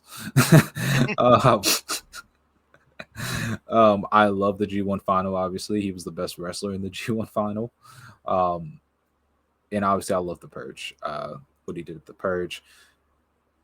He's just a good wrestler. I don't know what to tell you. He's just good. Sorry. Um, then I have Ozawa, of course. I have to put him here just because, despite my issues with his in-ring work as the reign went on, I still think he had some good matches. I love Yeah. the Ozawa Shock. Like I said, I love the second Kaito match. I love the Kenta match because it was perfect, and I love the Owada-san send-off, which was just straight up two Dojo brothers having a singles match, and it was awesome. So that plus, his impact on business, it you got to give it to him. And it's going to sound crazy because I don't have Sai Kamatani on my awards with that statement, but I have to take that into consideration when talking about him having a good year and delivering. And not only that, once again, I think he's told stories outside of the ring too that has advanced his programs that he was involved in and wasn't involved in, which his counterpart definitely didn't do. And then lastly, in that number 5 spot, to round out my three-heel tie is Ishin from Dragon Gate. Was he the absolute best worker in this company this year? Yeah, probably. um, I watched 2 Ishin matches and they were both awesome. So yeah, I if it's don't not disagree. him, it's probably like Rita, but I just loved this was his coming out year, and I just think he was awesome all year. So Mm. I needed to show him some love. Go ahead and hit me with your 5. I forgot we were still on males. I was about to say Yeah, I had a I three-way was about tie, to, like I I told was you. about to say something great. I was about to say honorable mention to Starlight Kid. Um but, but no, I don't think I have any honorable mentions. I kind of Hmm. echo your Goto one. I would Hmm. say him. Um actually I will say some honorable mentions just to get them out of the way. Yuya and Taichi, great G1s. Taichi had a great year. Yeah. Like, yeah, I think Taichi had a great year. I think Yuya had a great G1 as he always does. But I think just like they weren't able to overcome Mhm. the wrath of New Japan I think booking. Yuya's flaws. I think he's good, but his flaws really showed out to me, especially during the G1. And Mm, something that's really bad for him. The heels are more over than he is, so that's kind of okay, well, bad. yeah, that's yeah. You ain't wrong. But my number 5 is a tie. It is 2 wrestlers who I think had great periods of the year, but then kind of lost it. Yeah. It's also New Japan. It's Takeshita and Desperado. Um, I for as much shit as El Desperado got for politicking to get a bunch of main events on small shows, I thought all of those main events fucking ruled. I loved them. I thought they were awesome, and I thought his best Super Yeah. Junior I was think he good. was a terrorist for that, but the matches were good, Like he, so yeah, it's like he was hard. consistently good. He had another Jun Kasai match, which was Yeah. great. I There was forgot the about that Kasai match. there was the Shit, that was tag fire. match in Freedoms as well that he had, Yeah. also great. Um, then Best Super Juniors, he was really good. Wasn't great, but he was really good. Then he lost it to Doki, and that was fine. And I didn't actually really like that match, given how much I like them as a pairing usually. And just I think once it became like, oh, he's losing the belt, he just kind of stopped. You know what I mean? And like he's still here and there. I've seen a couple matches, and He he's been had fine. one good junior tag league match, but I'm not giving him credit for that because it was versus Togo and Kanemaru. Yeah. Oh yeah. I never watched that. I should have watched that. But yeah, I mean, I watched a couple of matches. I watched his tag He title also was good challenge, in Real World Tag, not Real World Tag League, but World Tag League. Him World and Tag League Ishikawa were also good. Ishikawa. I haven't watched Real World. I definitely haven't watched Real World Tag Oh League. yeah, I haven't either, bro. Uh, Trust me. but I haven't watched World Tag League. But yeah, I mean, I didn't love the tag title match they had Hmm. against Sho and Doki. I didn't love the title match against Doki, and just generally, a lot of people have bit of a bad taste in their mouth with Desperado because of the terrorism. But I thought he had a really good year. Same with Takeshita. I think Takeshita, his never run was great. Like I think the first few months of the year were really good. Um, I thought his G1 I didn't like it. wasn't. Yeah, I Yeah, was gonna say no, I it didn't like his wasn't. G1, G1 and final, I as much as I do think Evil was better, I still think that Takeshita did really good in it. I really liked what he was able to yeah, do there. no, for sure. Um, but yeah, I mean, like since then, like I think the issue with Takeshita for the me Zach this match didn't year, click for me. um, And I like Zach. You know what I mean? So it's yeah, like that I was think the issue with Takeshita for me is his flaws showed this year. yeah, Last year, he felt like he was on top of the he world. felt He was invincible. unstoppable. He felt like somebody New Japan needed. Mhm. This year, he kind of got exposed. He got exposed a lot throughout the year of Yeah. being a bad seller. The Kushida match, he was bad.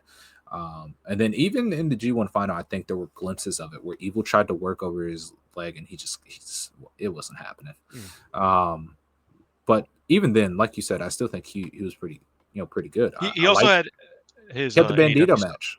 and the Yeah, Bandito match. The Bandito match is a big one, but he also had the AEW stuff, which I thought a lot of was like yeah. good or to great. I Um, actually really like the Okada storyline.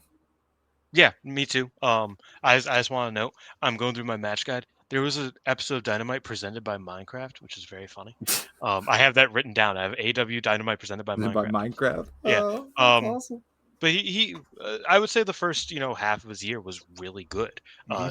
Great, like wrestler of the year Hmm. caliber. But yeah, I think the G1 kind of exposed him pretty bad, and then it just kind of I never really got Yeah. back. Like he was spreading himself too thin ultimately. Um, I mean, So, if you especially if you think about it, he faced Bandito, he was at mm, All In, and then like a week later he started the G1. Like, yeah, of course he fucking spread himself too thin. Like, it yeah. happens. But he Yeah. still gets number 5. But At number 4, I have the good brother Mystico. oh, Um, yeah, so, yeah, you're watching gotcha. Gunka? Yeah, no. um, unfortunately, I will here shortly. But Mystico, I think he was phenomenal this year. Hmm. He had an actively great MJF match, which was 95% him. Like, and out once again, one of the lasting images of pro wrestling this year I have is him beating MJF and the crowd singing his theme song. Like it's one of the best scenes in wrestling. I'll even go as far as to say history. It's just magical. Um, and just I think his work was really good. I think the El Sky team matches really boosted him for me as well, just because like you said, he didn't have to try as hard, but even then in his spots, he was just great. Um, I love Mystico. Once again, I needed to show him love just because I actually think his year was better this year than it was last year. Granted, So that's crazy. last I year, thought Mystico last year was way better. really, Hmm. you love Chris Jericho that much? Okay, easy. That match was not part of this. But no, I just think Mystico's had a really good year this year. So who's your 4? My force Finley, David Finley specifically. I was gonna Not say fit, Fit, not fit. Love fit, but didn't big have any great Uriah matches. Connors guy. Yeah. Um. Yeah, David Finley. He had the benefit of having a great cup and a great G1, and just being fun, like just being good and Hmm. awesome. And like you said, he works well with fucking basically everybody in this goddamn company. Um, I haven't gotten to see all of the. I'm probably going to binge watch him and You Hiromu's have tag to. It's matches good. because they look so fucking funny. Like the stuff I've seen has been great. I love David Finley. I loved babyface David Finley, and I do when too. nobody did, I like was gonna say, I think me and you're the only ones that have memories of Fin Juice. yeah, like I adored Finjuice, and so it's like him being the murderer and getting great at it, and then now kind of like easing up just a little bit to be a bit more of a tweener. I am loving, like I'm really enjoying, I'm really happy with. Um, he's been the best wrestler in New Japan for me this year, Hmm. consistently at least, because like you said, like Yuya, for example, has some problems. And maybe not problems, but definitely like an inconsistency to him. And Taichi is old, so they don't like him. And Goto Yeah. only wrestled for a couple months of the year against mostly fine wrestlers. David Finley has just been great the entire time. It feels like every Hmm. time I'm watching a really good New Japan match, it pretty much always has David Finley in it. A heavyweight at least, because Desperado Cook. obviously. But yeah, Um, that's where we're at. for me, At number 3, mentioned him a few times already. Keno. Keno's had a really under the radar year just Really? because he hasn't been very important Hmm. as far as, even though he won the world title for a day, but Really loved both of those matches. yeah, and so he's been very under the radar. He hasn't had to have that burden of being the guy this year, just because you have so many people in the rotation now. But he's had a really underrated year. Like I said, Hmm. the main event and exhibitions he had on his own Corkin show, awesome. The Kenta match to start the year, awesome. The Kenta match for the title, awesome. I really like the stuff him and Oka did versus Passionate Rattles when he was putting over Inaba. Him and Marufuji actually had a good in one match. I think Kano, um, Ricky Knight Jr. aside, had a really good in one. He was one of the best workers in the entire thing. Um, Even now, I do like the Marufuji team a little, opposite Godfather and Chairman. I won't speak too much about them at Budokan. We'll see how that goes. But ultimately, I thought he was just having a really good year from an output standpoint, and even then, while he wasn't that important in the grand scope of Noah, he was at the same time because he was the person that moved the title from Ozawa to Kenta and unselfishly took that bullet because, I mean, hey, that's what he does. Um, he once again he made the first half of his year being just happy that Kenta came back to Noah and showcasing him to all the fans. But once again, like I said, it's probably a shocker if you don't watch most of the Noah shows because he hasn't really been in the rotation too much. But Hmm. once again, underrated year. That's fair. My number 3 is Mascara Dorada. Um, Ooh, I've and I it like that. the funny thing is, and I think anybody who's listening to this probably knows my taste better than this, but it's almost frustrating that my favorite CMLL guy this year randomly started getting featured in AEW because it sounds like it sounds like I don't know my shit, but Masquerade has been so fucking good this year. Mm-hmm. He has had match after match where I'm just like continuously amazed. I feel like we kind of have it swapped with I don't know if you have Dorada next up or not, but No, no, no. um I feel like we have a swap where it's like last year I felt like I appreciate Mystico's his more. I think Hechicero was my CML guy that cracked the Yeah, top no, 10. that's fair. That's fair. Because last year Hachicero did some great things, but I felt like Mystico was like the guy for me last year in CMLL. While I was like Dorada, he'll get there. I feel like Dorada has got there this year. And part of it is with someone like Soberano Jr. out of the way, Mm-hmm. who I also absolutely love. And probably would have been obsessed with if I got to see him throughout the year, but he obviously got hurt. But Mesco Dorada has just been awesome, and I've loved him in El Sky Team. Obviously, him versus Bandito, both of them incredible. Um, I just didn't didn't we just watch a Masquerade match like a couple weeks ago? Yes, It yes. was I him don't know. and Commander, I think. Yeah, yeah. Oh, yeah, yeah, yeah. That was Fucking good. incredible. Just he just shits those out at this point. Like I don't know, he's just incredible. Super happy with what he did this year, and one of those guys you got to watch out for because he's so good. That's good. Um, Number 2, and I need people to understand this is the only good thing to come out of this company this year, other than Yu Kuroku being the beast. Um, I don't want to say only good because I do have a match that's technically from them on my match of the year list, but the one person who I could comfortably say is a wrestler of the year candidate from this company, and he's number 2 for me because he was unreal. Kazusada Higuchi. Um, Mm. got married, came back, and said, "Yeah, I'm still him. I may have been injured, may have took it easy, but brother, I'm coming back with a vengeance." He came back and had a hell of a tournament run. He beat Chris Brooks for the belt, thank God.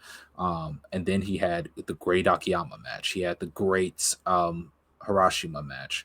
Even the match where he passed it on to Uno, who I don't like in a single setting, was good in my opinion. Higuchi's just been incredible all year. I even like his and Yuki Ishida's tag title challenge versus the Apex.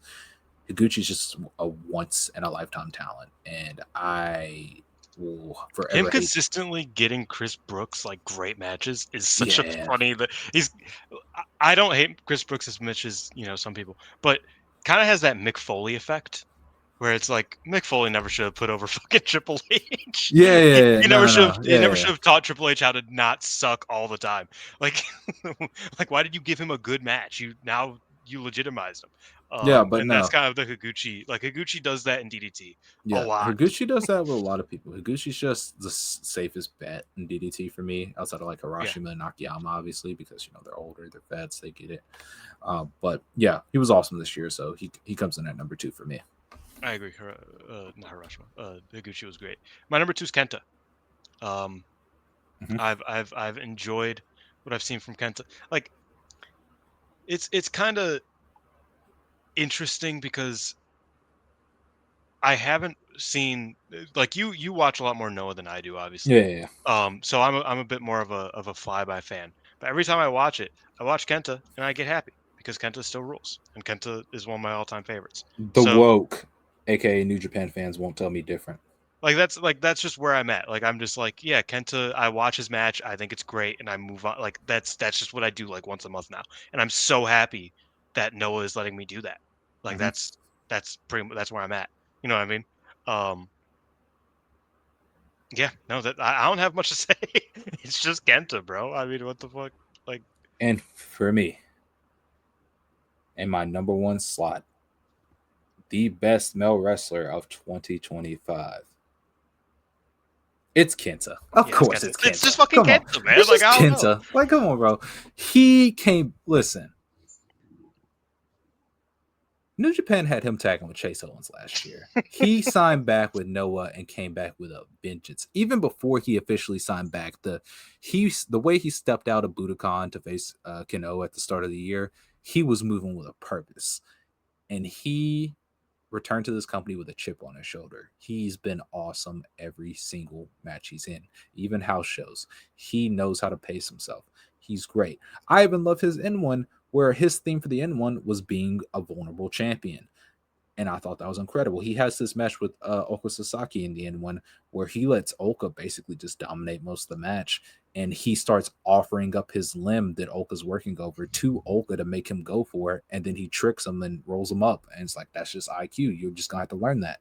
He's so, and then once again, on top of that, he has the hard hitting matches like the Kano match, like the Inamura match. He's just been so good this year. I have not been happier watching any male pro wrestler this year than I have been watching Kenta. He's just the best. He's my male MVP. Come on, My number 1 is Bandito. I that's a think good Bandito pick. No, has had yeah, such a great such a I actually thought about like Bandito. dude. Like I said, I ended up leaving AW Mm, off mostly just because I thought it was just better to showcase the stuff I watched consistently. no, I get that. Um, but Bandito was the one AW wrestler where I was like, I should give him a nod. Yeah, So. I just feel like because I was coming up, I kind of had these 6 wrestlers. Like Mhm. this is pretty much where I'm gonna go with it, and I kept trying to argue with myself. That's like Bandito, and the only person that like could be higher is Kenta, and even then it's like Bandito just had such a volume of great stuff this year, and so did Kenta obviously, Mhm. but like Brodito was one of my favorite tag teams this year. They didn't make the list obviously, but like one of those tag teams that like I've watched maybe 3 matches of and I was like, yeah, these guys rock. Um every Ring of Honor defense he's had basically has been great. His Mhm. stuff in CMLL has been great. Like he's just I don't know, after the Jericho bullshit last year, he just was like, "Okay, I'm done with that. I'm gonna be the best wrestler in the world now." And he just like has, like he just he just like has done that now, and he's just great. Um, I'm kind of running out of words for some of these guys, but I That's think fine, buddy. We're almost at the end. You're good. like I said, Bandito and Kenta, kind of a 1A 1B situation, but Mhm. I kind of went with Bandito just because it's like, dude, he just hasn't, he just keeps going. The Sakeshita, like he's great, and I've always loved Bandito. Bandito's been Mhm. one of my favorites since I like met him like 7 years ago, 8 years ago. Um, Yeah, you almost stole from him. I You did have to almost tell steal us. from. You have to tell I us was story on wondering that. if you remember that story. I Yeah, did no. almost steal from him on accident. That was scary. I was like, oh my god, did I just upset Bandito? Yeah. Um, I was devastated. But yeah, uh, Bandito's my guy. now we move on to female MVP, which is our last MVP award or like singular given award before we get into our 10 matches of the year. Um, at my number 5 spot, of course, she was going to be here. She was almost my favorite wrestler in this company. But I do want to give a mention to the actual best wrestler in this entire company. I want to give a shout out to Chika Goto. You are the mood maker, better than a True. rainmaker, It's better true. than everybody. Okay, I do got to give her a nod, but unfortunately, they just didn't let her do a lot. I mean, Mm, that's now fair. she's start getting to do stuff, but first half of the year she didn't really get to do much, um, which Koki getting hurt probably attributed to that. Yeah. My But oh, did you? Oh, go ahead. Sorry. yeah, I got to get number 5 out there. Kochi goes my honorable mention, but number Or 5. gotcha. Well, actually, I have another honorable mention because technically she should be on here. However, I needed to show love to another company because I feel like somebody that I have on this list is being disrespected. And that's Miku Aono. She ain't made me top 5, but I was thinking about her. And Mm, maybe I could technically tie her, but here's the thing. When the Aono push happened, it happened. But until then, you're kind of just waiting for it. So mm, she wasn't really doing much. Although I really liked the kids match she had that one time, yeah, but that was really good. wasn't doing much. And then when it happened, it happened. And once again, her GP was good, but it wasn't great necessarily. Um, that Mirai match was really bad, but she's technically an honorable mention. But at number 5, I have my Sakurai. Just an Mm, unreal year. She's the ultimate.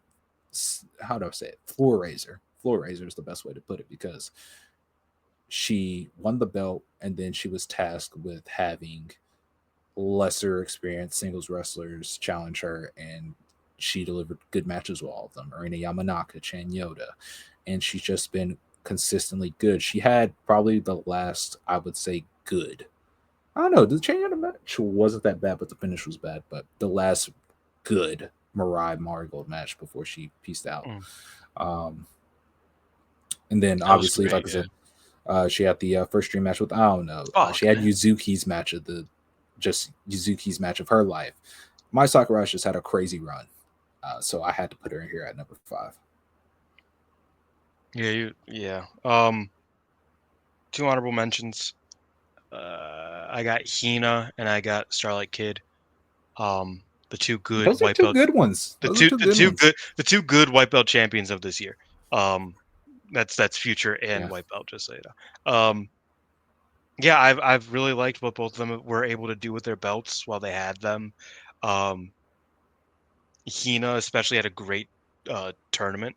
I think Starlight Kid kind of got lost in the sauce with her tournament because um, her block, it was just kind of, it was a bit repetitive Mm-hmm. because it was a very stylistic block. Like you had Azumi, Kid, Rina, Yeah. Nazapoi, and those four, and then you had Natsuko and Sakakura to kind of disrupt things. But those four kind of just had the same match with each other in like just like different uh accents sort of thing. Mm-hmm. And I kind of was just like, oh my god, I don't want to watch this anymore. I like all the matches were really good, like, but it just kind of like lost me after a bit. But Hina had a great tournament in a group that wasn't particularly like was kind of Mm-hmm. a hit or miss tournament, hit or miss group. She got a got really good matches out of Hanako. Her and Sari was awesome. Her and Mm-hmm. Momo was awesome. She like Hina's just been a real delight for Stardom this year. So Hina definitely deserves it. Starlight Kid uh, deserves it as well.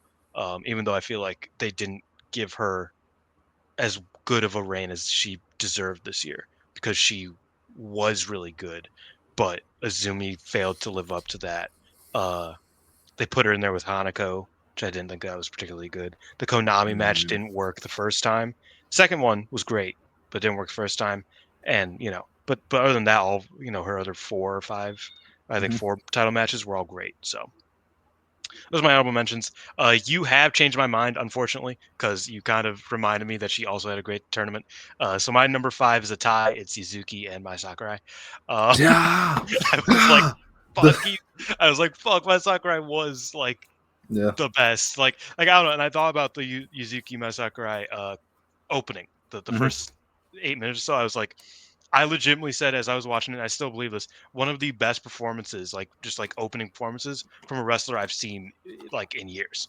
Like Hmm. like the way she was like brutalizing Yuzuki, in a way where I was like, I hope she's okay. Like I bought in so naturally was just something out of a wrestler who was she should have the fact that she hasn't been good for years and like this is like her, being a vet, like is insane. The fact that that's not the case, the fact that this year was like her coming out year and Hmm. it ended with that and the entire time she was fucking delivering crazy performances is just remarkable. And Yuzuki, she Not only has that, she's actively currently still being good in the preview yes, tags with Miku. yes, 100%. And I mean like you said, she had the Mirai match, which I didn't forget about, but I kind of when you said it, I was like, oh shit, yeah, that match was great, and like that's just kind of my Sakurai's year. You forget like, oh shit, yeah, she killed it every step of the way. Fuck yeah.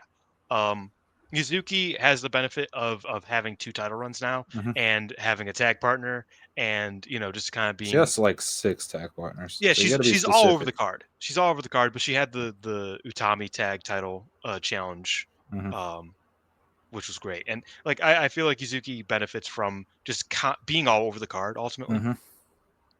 but she's delivered all over the card, so I think it's valid. Superfly run I thought was great. I really loved the Misa match especially, but I thought the entire um, each of her matches were great.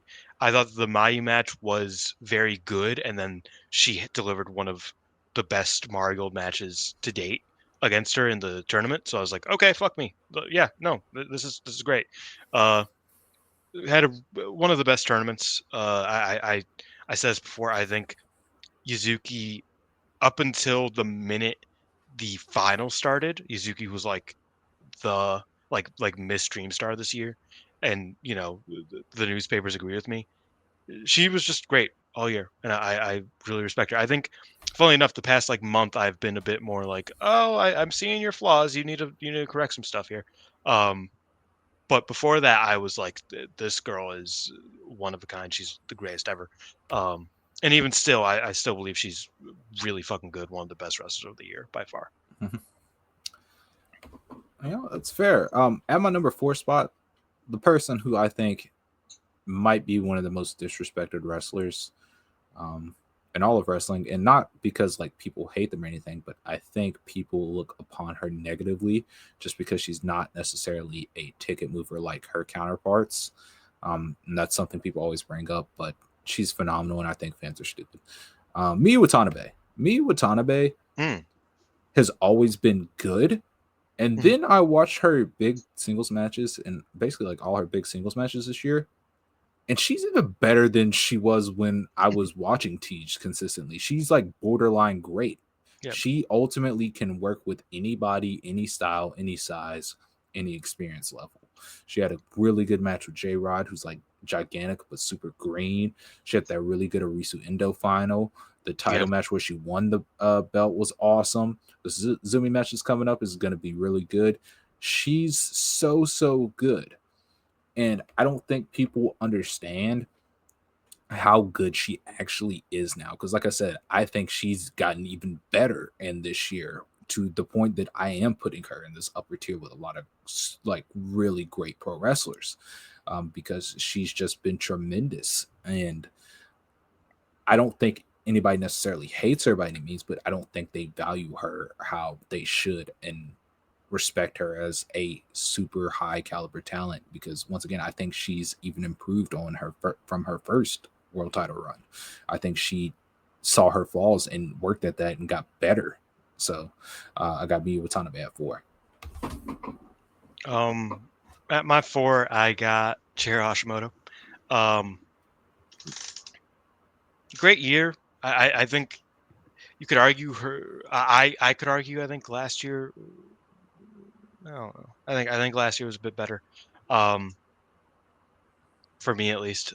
For Hash, but I thought that she continued the strong work this year, especially opposite Mako. I said it earlier that I was like I think one of the problems is just that it's like she feels so indomitable that sometimes it becomes a bit of a like, okay, how are we going to make this match like fun or interesting without it just being like, yeah, Hashimoto's going to beat you because she does that. Um, but I thought she's been great all year. Like I said, I really like Team 200 kg, but also just her stuff all around has been really good. Micah stuff was really good. Outside the Hanako match, that was bad. Uh, yeah, no, I don't know. I really liked her this year, but she's not like top three for me. I just want you to sit with the silence for a second. That's all. Yeah, no, I expect that. At my number 3, I have Mayu Iwatani. Mm. Not to the heights of years past, but I still think she's been really good. Um, I guess her two, great outings are. Well, actually, no. I think she had a few. I think she had easily the best Utami match of the year by far. Probably not even fucking close. I have to look at the archives. Might be the best one in a minute. The really good Yuzuki match. She had the EO match, and then obviously she had the uh, reintroduction, if you will, against Nanai. But like ultimately, she's had better years. But Yeah. ultimately, oh, and with that being said, she's had better years, but this wasn't a bad year. So that's why I got to put her at 3. I do think next year will be better because I do think once we get the Superfly off of her, she's going to have more important matches. We're going to be doing a lot more with Mayu Iwatani and Marigold in year 2. So she very much could end up higher next year. But for this year, I got her at 3. Still a really good year from her standards because once again, I don't think she did anything bad. It's just there was a lot of stuff where I think Alex was the one that said it was just like she's good at accumulating sevens, and I think that's a good way to look Mm. at it. Where she was as good as she needed to be, and that was it. Outside of a few performances where she was just borderline great. Yeah, my number 3, it's not Takahashi. It's Passion. she only wrestled for 4 months of the year, Mm-hmm. five technically, but I think she was hurt. Mm-hmm. No, she wrestled starting in January.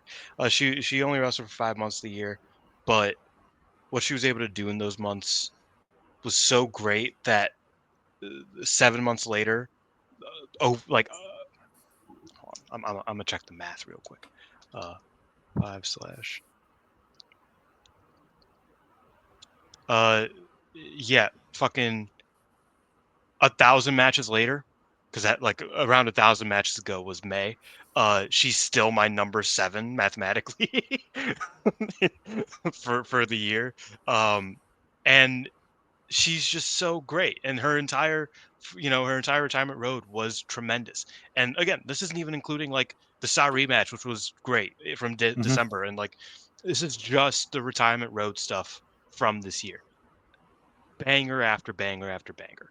I mean, the retirement match against Miku was absurd. We already talked about the Passion Family run, which was great. I loved her match against Sari in the singles. Mm-hmm. Her matches against everybody ultimately were great, and her match against Mayu, uh, arguably, top 2, top 3 of her matches this year. But she was just great consistently.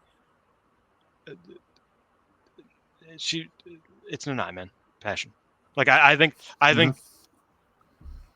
I think of the wrestlers who retired, she was the strongest retirement road for me. Um, and that's saying a lot because I thought Mako's was really fun. But Mm-hmm. I also think a lot of Mako's best stuff was late last year too. So like I think Mako kind of slowed down a little bit, not a ton, but a little bit. At the beginning of this year, whereas Nanai just ramped up, and I was so here for it. So shouts out to Mm-hmm. my passionate fave. Uh, yeah, she's number 3. Number 2 for me, I have Sorry. Mm. Just great. She was all over the place and she was great everywhere. Yeah, so She okay. she had the enigma for me, and this is what made her year so fascinating. She was attacked for trying to put on good matches in Stardom, and I think that's so fascinating. Slow down and grab a hold. Yeah, she was attacked for doing that. But ultimately, I just think she had good matches all over the place. Even when she wasn't in Stardom, she was having good matches. She's just been a, as she has been since she's returned to Japan, just a safe bet. Hmm. Yeah, I have a tie here. I have Sari and Mayu Utani. Um, Mm-hmm. Team 2011, if you will. They were great. I feel like they both had weaker years this year than they did last year. Which, like last Mm-hmm. year, they were so they were fucking like punching each other in the face trying to be number one. Like they were fighting, they were scrapping for that number one spot. I don't feel like they had that same scrap in them this year, Mm-hmm. but they both were tremendous. I think especially in the high spots, like you Mm-hmm. said, Mayu and Utami, and Mayu and Io, and for me, Mayu and Yuzuki were and versus Nanai were just matches that just you can only really get from Mayu Utani, and you were really happy to see them and see her competing at that level. Um, Saori, on the other hand, she had the Shuri matches, which uh, I thought all of them were really good. Even though I thought that the which one was it? The second one. Thought that one kind of got lost at different places, but I still thought she was great against Shuri, and she had a great 5 star. And the Gochika match that I talked about, I legitimately thought was one of those Mm-hmm. higher end matches of hers as well. So yeah, I would say those two are at my number two. Um, just because I don't know. I'll think about it. But I thought that they were great and deserving of number two. That's fair. Number one for me, no question. For me, the absolute best wrestler all year, no matter the gender, Chihiro Hashimoto. She's been great. Like I said, I think you've been weak in the Team 200 kilograms tags, but Hash has kept it together. Hash has had good singles matches with Mako. She's had Miko Wada's best singles match ever by being a vulnerable babyface, Mm. not to throw shots at anybody. And once again, she had another just phenomenal. My favorite performance of the year versus Sari in her anniversary match being once again vulnerable. Um, it's a fascinating dynamic to her previous years because she's been so focused on this U retirement road that the singles chances haven't come often, but every Mm. time she's got them, she's knocked them out of the park. She's been incredible. She was in the awesome Mako retirement match. Like I said, the matches I just mentioned, and her and you did have the really great FWC match that we talked about earlier. And they also had a really good match with Vinny and Lena Cross. She's just been tremendous all year, and it wasn't even a question for me. She was the easiest. That's the number one for me. My number one is Utami Hayashishita because No. I want to laugh. Go ahead. Go ahead. because I want to hear a I reason. was just waiting for you to like, but because I felt like what the booking fucked up with early in the year, she made up for by being the best house show wrestler and the best tag wrestler. Maybe not the best tag Okay. wrestler, but a top You know what? high end tag You wrestler. know what? Using house shows as your for your reason. You know what? I'll give it to you. I I'll think, give it I to you. mean, like legitimately, just the other day, like you remember, oh yeah, Utami makes this company a lot better just by being in tag matches half the time. And she was great, like I said, great house show wrestler all throughout the year, especially when she wasn't really doing much earlier in the year. And then she had the title matches, and again, these are polarizing title matches. I get it, but I thought the Mirai title match was tremendous. I thought that the Takumi title match was the best you could possibly ask for from a 15-minute match. It's still one of my favorite matches of the year. I thought that, especially Utami's performance. I think Takumi. Any negative thing I have to say about the match before the last 3 minutes of it was on Takumi. Like I think Utami That's fair. worked masterfully in that match to the point where I was like, that match I thought was great. I can see the problems with it. I think Utami can just do that. Like I think that Hmm. Utami has this fucking on lock, and that was the most impressive thing to me. And then the Miku match. I mean, I already talked about. I fucking love Utami versus Miku. Thought the match was great. I thought the match was deeply underrated. It was sandwiched between two matches that were very highly rated, and I don't think it gets enough love because of that. Um, and I think Utami's biggest strength is just her willingness to make herself fucking uh get completely beat to death by whoever she is wrestling to make sure that the match feels more intense. The match feels like it's the whoever wins feels more deserving of that win. Um, and so I was really a big fan of her year, top to bottom. Even though, like I said, I think the early stuff was weaker from a singles perspective because it was against Brazil and Tank, but she made up for it with the tag matches. Also, she was in the conversation for one of the only people who had like a legitimately like great dream star. She gave everybody that she faced something except for Koki, but that was last night, so it's like whatever. Um, that match was whatever, but I thought Tommy did great the entire year with what she was given with the deck of cards she was given, and in fact, I think that Utami not being more definitively the wrestler of the year is why Rossi didn't touch my booker of the year, was because he like Utami was performing at a level that he could have booked her to, but he didn't. And for one reason or another, I get it, whatever. But that's why I have him not in the booker of the year, is because she should have been even more certifiably the wrestler of the year. But for now, she's getting closely chased by Mayu and Sari, but she's my number one. That's fair. Then we get into the top 10 matches of the year. Um, we'll try and make, and you know what? I give up. I was gonna say we'll try to make this as quick as we can, but got 10 Yeah, matches. we getting there. We getting up there. Yeah, yeah. Hey man, it is what we did. We never said this be short. We added a bunch of awards. I originally we only had a few, and then we ended up adding more, so that's on us.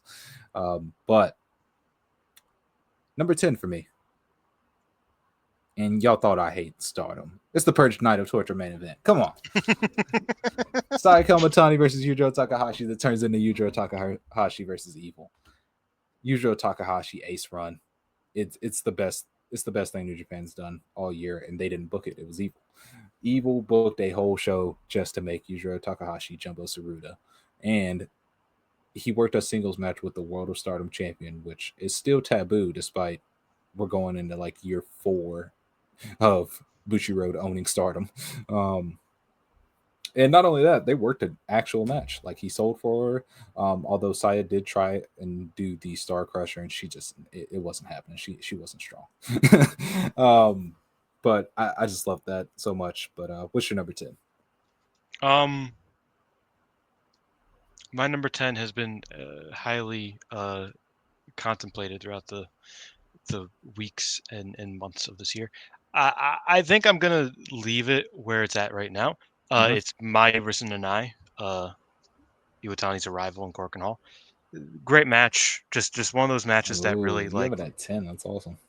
Yeah, it's one of those matches where like it was really fun to see Mayu work not only a different style from the Stardom style, but a different style from her own and wrestle Nanai's match and be like a punching bag for Nanai, and they just really went at each other, um, like old times, and I was really happy with it.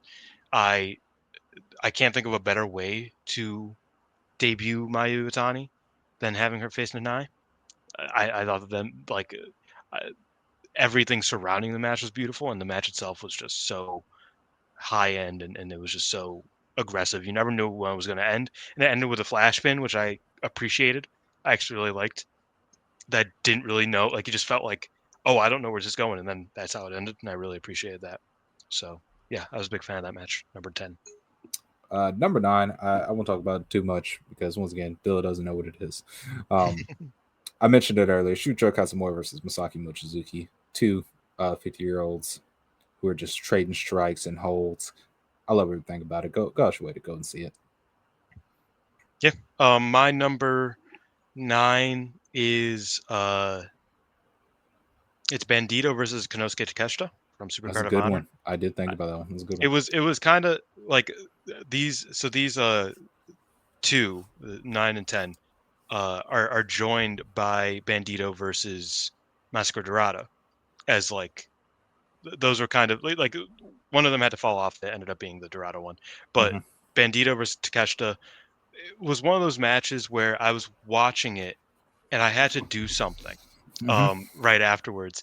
And or I think a Mario show was on, or I don't know, but I was like, okay, can we hurry this up? Like this is gonna, I gotta start the show, and I completely forgot anything else was happening because it just locked me in because they were Hmm. just going insane. I mean, it was like 36 minutes. I'm shocked that was that great for 36 minutes, but it just was so high octane. They were killing each other. It was such a fucking great match. I loved it, and it deserves a place on this list for sure. All right, that's fair. For me, from DDT, I have Kazusada Higuchi versus Hiroshima for the KOD Openweight Championship. Once again, I talked about the Mm, monsters here Higuchi had. This is my favorite match of his from the year. Hiroshima, one of the best wrestlers of all time. I think his performance in this was just tremendous. Um, Trying to fight and overcome Higuchi. Once again, when DDT is good, it's really good, yeah, and these two are often in the center of that for me. So there was no doubt in my mind that they were going to deliver, and they delivered one of my favorite matches I've seen all year. So, that's fair. Did I watch that match? I could have swore I watched it. I watched some of Higuchi this year because mhm. I remember you telling me, oh yeah, Higuchi's been good this year, and I'm always happy to hear that. But my number 8 is Saori versus Shuri 1 from Saoirism. The Ah, 30 yeah, minute draw. I forgot about that one. I'm I not gonna thought it lie. was I thought it was definitely the strongest of the three. Even though I did like the New Japan one because it was short and sweet and it was just like really, you know, I liked that about it. But this was the match that kind of set the tone, and I don't think they were able to recapture it in Hmm. Stardom.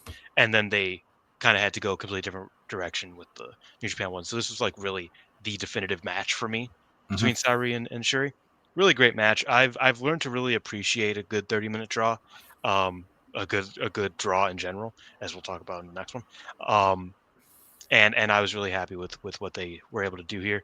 I love Saoirism. I think Saori is at her best in Saoirism. Uh, and people say this is me disrespecting her, calling her a small venue wrestler. But it's just when Saori's amongst her people and killing motherfuckers, that's the best wrestling. Like that's just awesome. It's the Hmm. best. So this was that was one of my favorites of the year for sure. Hmm. Number 7, I have Dick Togo versus Daisuke Sasaki from Charismania. Hmm. The first of two, technically, of the Daisuke Sasaki anniversary tour matches. Pro wrestling masters are pro wrestling masters. And that is exactly what Togo and Sasaki are. Sasaki's obviously a Togo student. He doesn't really turn it on much nowadays because he doesn't feel the need to. But he turned it on here and it was great. Togo's still one of the best ever. Don't let New Japan try to trick you. He's still phenomenal. And I think from the DDT, I don't want to say adjacent, so because I guess it is just DDT, but it's Sasaki's produce show. This is the best thing they produced all year for me. Just awesome stuff with a great finish that really, if you like Togo style, that you'll just really, really love if you give it a watch. So that comes in at 7 for me. Um, Number 7 for me is Utami Hayashishita versus Takumi Iroha from July 16th in Brother said Marigold. if you like 30-minute draws and said 55, we'll do. If you like draws, I like draws, and I think that this match was a stronger finish away from being like a 10 out of 10 for me, just because I respected the commitment and I respected how well they were both able to do it. Like I said, I think Takumi kind of was getting a bit more lost than Utami was, but throughout the entire match, Utami's selling into her targeting the knee that Takumi obviously hurt. It's always hurt at this point.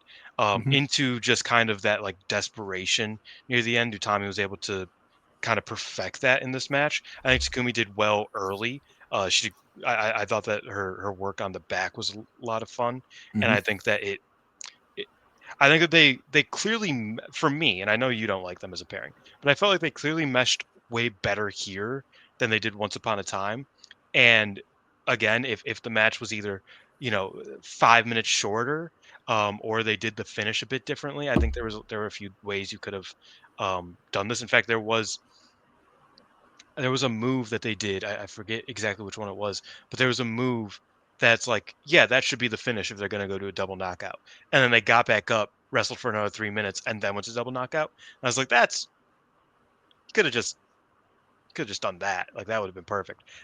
So there were things kind of prevented from perfection, but for me, I was just so enamored with what they were doing, and I was so happy to finally see like something different from a women's Joshi World Title match. And some say this different was bad, some say this different was good. I really liked it. I was happy with it. And as much as I am not asking you, Tommy, to go 50 minutes again, this match made me believe, yeah, I think she could probably do that with somebody who's a bit more equipped than Takumi in the later stages of a match. Um, so that's my number 7. I also to be also another point to be made.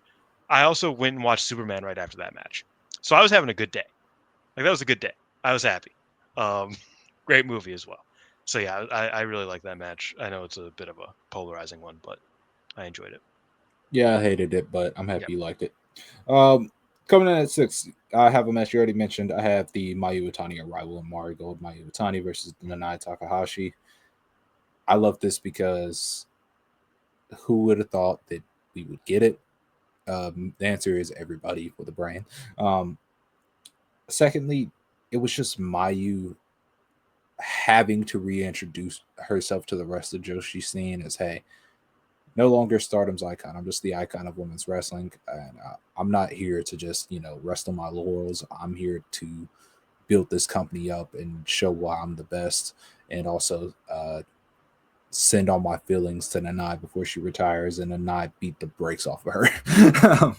And I just once again, it's I think it's my highest. No, it's not my highest rated Mayu match, but it's close. Yeah, I just love this match, man. Nanai, great year. Mayu, great year. Yeah, I also have Nanai coming up. It's for what was this number 6, Nanai versus Miko Ono. Uh, Shine Forever. I thought this match was fucking phenomenal. If you could tell, I'm a big Marigold fan. Hmm. Um, this match was phenomenal. I Hmm. thought that Miku was the fitting person to put Nanai down. I thought that Hmm. Nanai really sold that like this is my last match. Like I'm trying to do everything I can to make it go longer to survive another minute. And I thought she was really able to make me feel that with each Hmm. movement she had. And I don't know. I just loved the match. I loved Miku winning with the 1 second EX. I I was kind of shocked. I was like, oh shit, Miku's next up, and here we are. Obviously she is, but it was just such a great way for Nanai to conclude a great run, like great last run, Hmm. and I was really happy with it. So yeah, that's my number 6. That's fair. Number 5, I have my favorite Dragon Gate match of the year. Benkei, Rita, Jackie Kame, and Mochizuki Jr. versus Strong Machine J, KZ, UT, and Flamita. This was for Tio's custody, if you will, because the winner got him in their faction. This happened the same day as the Newman and Goto match. Has anybody ever fought for the book in Dragon Gate? Possibly, but I don't think so. Um, I think people need to start fighting for the book again in wrestling. But I agree. um, this was everything that Dragon Gate's supposed to be, and it amazes me. The thing that amazes me the most about this match is most of these people did nothing for the rest of the year, and that's one of my points of contention with Dragon Gate is they did nothing with a lot of their best wrestlers for the rest of the year. But this is if you love the famed Dragon Gate multi-man matches, this is one of those you should definitely seek out. My next match. Oh yeah, is my number 5 is Mayu Iwatani versus Shuri, All Star Grand Queendom. That thing I said about Nanai fighting for her last minutes Mm-hmm. in wrestling, Mayu delivered that here, but with her last minutes in Stardom, Mm-hmm. because you could just sense that she was like there was just that extra like, no, I don't want to go yet. She's like, I'm gonna go. I'm like, Mm-hmm. once it's over, it's over. But like, there's just that sense of like she willed herself to just deliver that a little bit more, And I thought this match was so great. I think Mayu and Shuri as a pairing is one of the best uh, pairings in women's wrestling of of this decade for sure. Just because I've loved every match they've had against each other. I think that this one was a bit weaker than their one from last year, which kind of is what sent it down the rankings as time's gone on. Uh-huh. But I just thought the match was so masterfully done. Mayu Utani was on her bullshit. She was just so locked in, and as was Shuri, and it was just a really great match. Um, Definitely my favorite star match of the year. It was remarkable. Fair enough. Um, that was a really good match, to be fair. So I can't knock you there. And I'll go ahead and add another Mayu Watani match, and this is where I'll get a polarizing. At number 4, I have Io Sky versus Mayu Watani from Grand Destiny 2025. Um, great match, but as I got into the top 5, I thought about how each match made me feel, and unfortunately for this one, the 3 above it just made me feel a Mm. lot more, and that just speaks to the performances in the top 3 matches I have above it, because this match was really good. It was them getting to do something that seemed impossible, and they left it all out there. And this is one of the best matches of the year. I don't need to tell you that, but I have it at 4 just off of I, the emotional attachment was there, but the performances in the next 3 that I'm going to talk about made me feel more inside, that elevated those matches in comparison to this. Still very good match. Um, yeah, my number 4 is Zack Sabre Jr. versus Hiroki Goto. The first one, New Beginning in Osaka. I Um, thought it was the other one. My bad. no, Goto winning the belt specifically. Even though I've heard that the second one, some people think it's the better one. There's just something about Goto winning the big one that like will forever be in my heart. Mm-hmm. For that reason, I almost put it a lot higher, just because it really did mean. Like I think when I watched it, I was like, this isn't getting beat. Mm-hmm. Like it's just not. And then he lost the belt like a month later, and I was like, okay, yeah, it's getting beat. Um, but that still means something to me very deeply. I remember crying my eyes out watching it, just because I was so happy. I mean, Hiroki Goto is my first favorite Japanese wrestler, Mm-hmm. outside like Tajiri, but like he was my first Yeah, favorite. no, Like no, like actual yeah, like watching Japanese wrestling. watching Japanese wrestling, he was my first favorite, and I absolutely adored him. I thought he was so good, and so finally watching him win in a match where I thought Zach also did great, and we have differing opinions on Zach, but I thought that Zach has been very hit or miss since he won the world title last year, but I thought this was like a supreme Zach match, and I was so happy with it. Just a beautiful moment, a beautiful match. The Go to Revolution means something to me, and even though Zach winning the belt back like a couple months later did kind of bring it down to 4, it's just as deserving as any other match in this top 5, in my opinion. You know what? That's a good point. They did just do this again and have good or lose. But In a show that you couldn't watch for a week if you weren't in Japan, by the way. yeah, I brother, was just so pissed. I was just so I was fucking not pissed. going out of my way to watch Zack Sabre Jr. kill my revolution. Yeah. Um, at 3, I have Mako Satomura's retirement match. Mako Mm. Satomura and Minami versus Aja Kong and Chiro Hashimoto. I think Mako had the best retirement match, other than one that I'm going to talk about. But as far as in Japan, I think she had the best retirement match of the year, just because it is usually tradition that you lose your retirement match. That is what it is. But not Mako Satomura, because she is the ultimate overcomer, if you will. She overcame Aja Kong one last time, this match was great because Hashim and Nami were good. And once again, I think vividly about Hash just breaking down into tears because she can't bring herself to put down Mako, and Aja forces her to tag out and says, "I'll do it." But ultimately, Mako fights back and beats her. I just love everything about this match, man. This is where Io and Mayu come in for me at number 3. I have generally similar thoughts to you. I think Mm-hmm. that like the biggest fault of the match is that it felt a bit too exhibition-y. Mm-hmm. Ultimately, I feel like I told Scott this the other day, and he was like, "Well, I don't want that," but I was like, I think if there was a bit more, it sounds really bad. There was like a sprinkle of a Tamism in there at some point, where it's like Tam is always way too over dramatic and melodramatic. I think if at some point there was just like, I don't know, just like a minute where like they just stopped and just started slapping each other, or just some dumb Tamism, I think that would have like Mm-hmm. emotionally triggered for me. But the entire time I watched it, I was like, I can't believe this happened. And then it ended. I was like, I can't believe that happened. Like I never got like, I don't know. There was something emotionally off, like you kind of said. But Mm-hmm. with that being said, in ring, it was so masterfully done that it's better than basically any other wrestling you'll see all year. They're masters of the craft, two of the best women's wrestlers ever, and they were just great. Like they Mm-hmm. it was so clear that they missed wrestling each other, and that this match was like therapeutic for them, and this was like something they'd been thinking about for a long time, and they really delivered. Um, a great match that I absolutely adored. So yeah, it's number 3.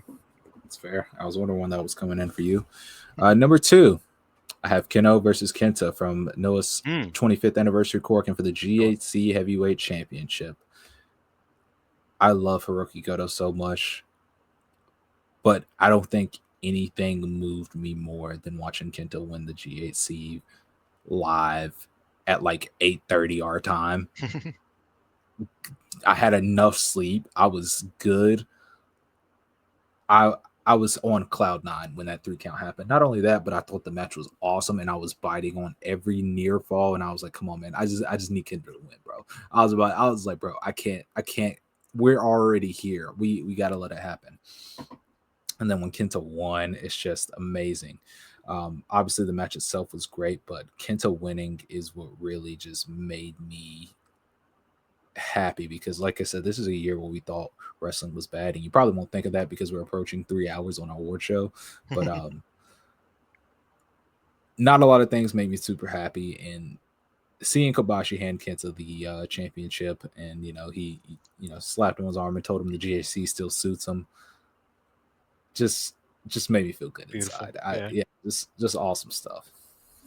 Um, Yeah, I mean, my favorite thing about, well, that match was great. Don't get me wrong, but my favorite thing about that match is that afterwards, Kenna was like, "No, I don't want to tag with this motherfucker anymore. Get the fuck Yeah. out!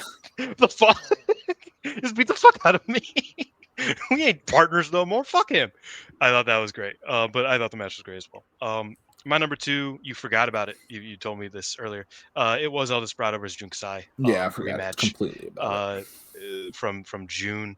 I also forgot Crazy Fest happened. That might be my number 5 or whatever, or 3 show of the year actually, instead of the AEW one, because that Crazy Fest ruled. But this was not Crazy Fest. This was the Jun Kasai Death Pain Invitation. Now, also great. Honestly, I forgot about the produce shows. I kind of fucked up with my show of the year because there were some great produce shows. But I digress. Elder Sprout on Jun Kasai, they ran back. Wasn't as great as their first one, which is like my favorite match ever. Maybe it's like top 3. So hard competition, but Hmm. they did so well at like capturing something new and different while still giving you what you want as a fan of that match and as a fan of their feud.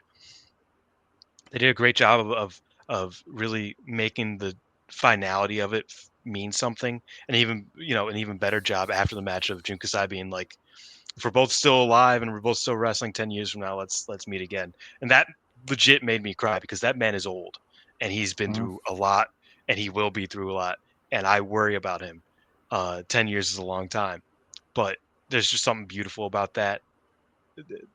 Another match that kind of made me cry near the end just because I was like, I love these two together so much, and it's so this rivalry was such a important part of my evolution as a wrestling fan over the past 5 years, and watching it end in a tremendous match, a beautiful match for the IWGP Junior Heavyweight Championship, a belt that Jun Kasai challenging for, in and of itself was incredible and so Hmm. cool to see. Um, it was beautiful. I loved it. I was so happy with it. I was happy that they could even come close to, one of my favorite matches ever, which was their match in 2022. So, yeah, lovely, and it was in Corkin, which is always a plus. So Yeah. loved it. Glad you mentioned Corkin because that's exactly where my match of the year takes place. And that is Chihiro Hashimoto versus Sari for the Sendai Girls World Championship at Chihiro Hashimoto's anniversary show, Kaibutsu a Decade. My favorite match all year, the great atmosphere, 10 years of Hosh. Hosh works underneath, Sari works on top, and they are just the best pairing in all of wrestling for me by far. It's not even Mm, close for me because they understand each other more than any other wrestlers understand each other as far as pairings wise go because they both agree with and understand each other's ideology of pro wrestling, yeah, and that is what makes them such a special pairing. There's a lot of ideology clashes within wrestling, and for better and for worse, that's just wrestling. Sometimes it turns out well, sometimes it doesn't. But they have similar but different ideologies, but they found a way to make them mesh and work. And they basically are life partners and soulmates in that ring. And I'll never not hate or I'll never not love any match they have together. But this one was special. It was just so good for me. Just the sell jobs as well. Something they're both experts at, but don't really do because they're usually ones working over limbs. Um, just everything about it was special for me. I love it. This is my match of the year. I think it's just incredible. I haven't seen it. So mine match of the year. I want to see it. I'm gonna see it, but time off happens. But I'm not surprised. Their match last year was like in my top five. Mhm. Um, my match of the year, also in Cork and Hall, also from Marigold, because it has to be. Uh, it's Screw Battle. It's Miko Ano, Chikagoto, Natsumi Shizuki, Rei Sato, and Kazuna Tanaka versus Takumi Iroha, Maria, Riko Kawahara, Ai Hozan, and Sora Ayame. That is Um, not what I expected, but I love it. Great pick. it was just the only match in the top four or five that I didn't cry at all. I just watched and I was like, this is the fucking best shit I've ever seen. Um, it's such a great match. I love a good crew battle. I Mhm. think just stylistically, the gauntlet in that form is so cool and has so much possibility to it that I don't think like goes untapped.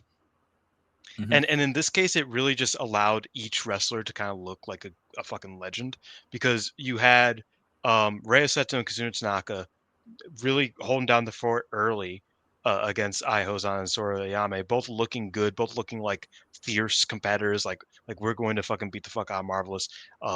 They kind of brought the team sport into it, and then you get some of the more like the bits that they really dove into more because Kazuna looked great against Mhm. Maria, and then it was and Maria obviously won that. Maria versus Shozuki, and then Rico versus Miku, and then of course. Oh, and by the way, this was before Magenta turned heel, so they were still very good. Um, and then of course it was Chikagoto versus Takumi Roha. Mhm. I felt like every single layer of this match was better than the last, but also every single layer fucking ruled so much. Like they all just work together to create such a beautiful, spirited, passionate, to loan a word, just remarkable match that I've been like thinking about over and over again. I've rewatched in parts. I haven't rewatched it all the way through just because there are certain days that I'm just like, man, I really want to see that Miku versus Rico part, right? And there are certain parts where I want to see the Goto versus Takumi part, but just a match that just has lived on throughout this year for me, and it's just been it's become such like a legend in my head that it's like I remember watching. I was like, man, this is so great, and just to this day, I'm still in awe of how well worked it was, how well done it was, especially considering 4 of these wrestlers are rookies or at least earlier into their careers, and Mm-hmm. Iozan. Uh, and they're still so great. That's almost half of it. But it was such a great match still, and I was really happy with it. Favorite of the year. Once again, I didn't expect you to pick that one, but man, what a way to go out.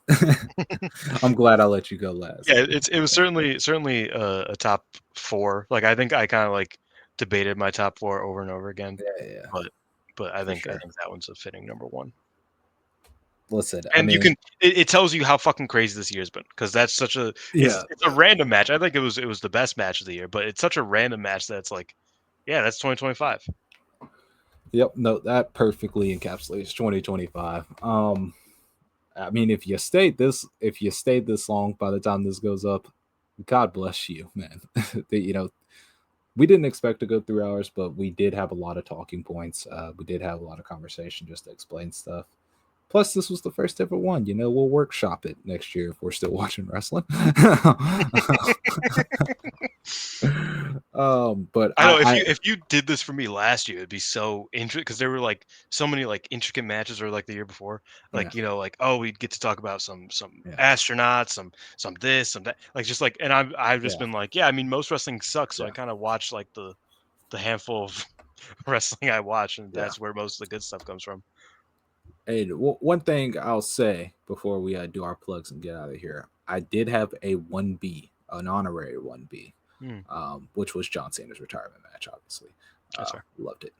Great Shouts match. out Chain Gang forever, man. But Dylan, you got anything to plug? I mean, depending on when this goes up, you'll be back on Stardom Quest. So I guess you should plug that. Yeah, Stardom Quest every single Wednesday. Listen to me uh, talk about Marigold and whine about Stardom, as you will. Check out Oh yeah, rightdon'tright.com. you did. Yeah. I wrote an article about Miku versus Utami, which didn't make it onto my top 10, probably like top 20 of the year for me. Um, but I really wanted to talk about that match, write about that match, because it kind of like, I feel like this year for me, Utami, obviously she was my wrestler of the year, but I felt like there were so many instances of her kind of like showing me why I believe in her and why I like her so much and why Mm-hmm. she's a wrestler I really care about and like.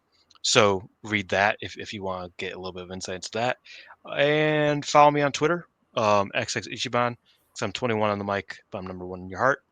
And yeah, I think that's about it, Xavier.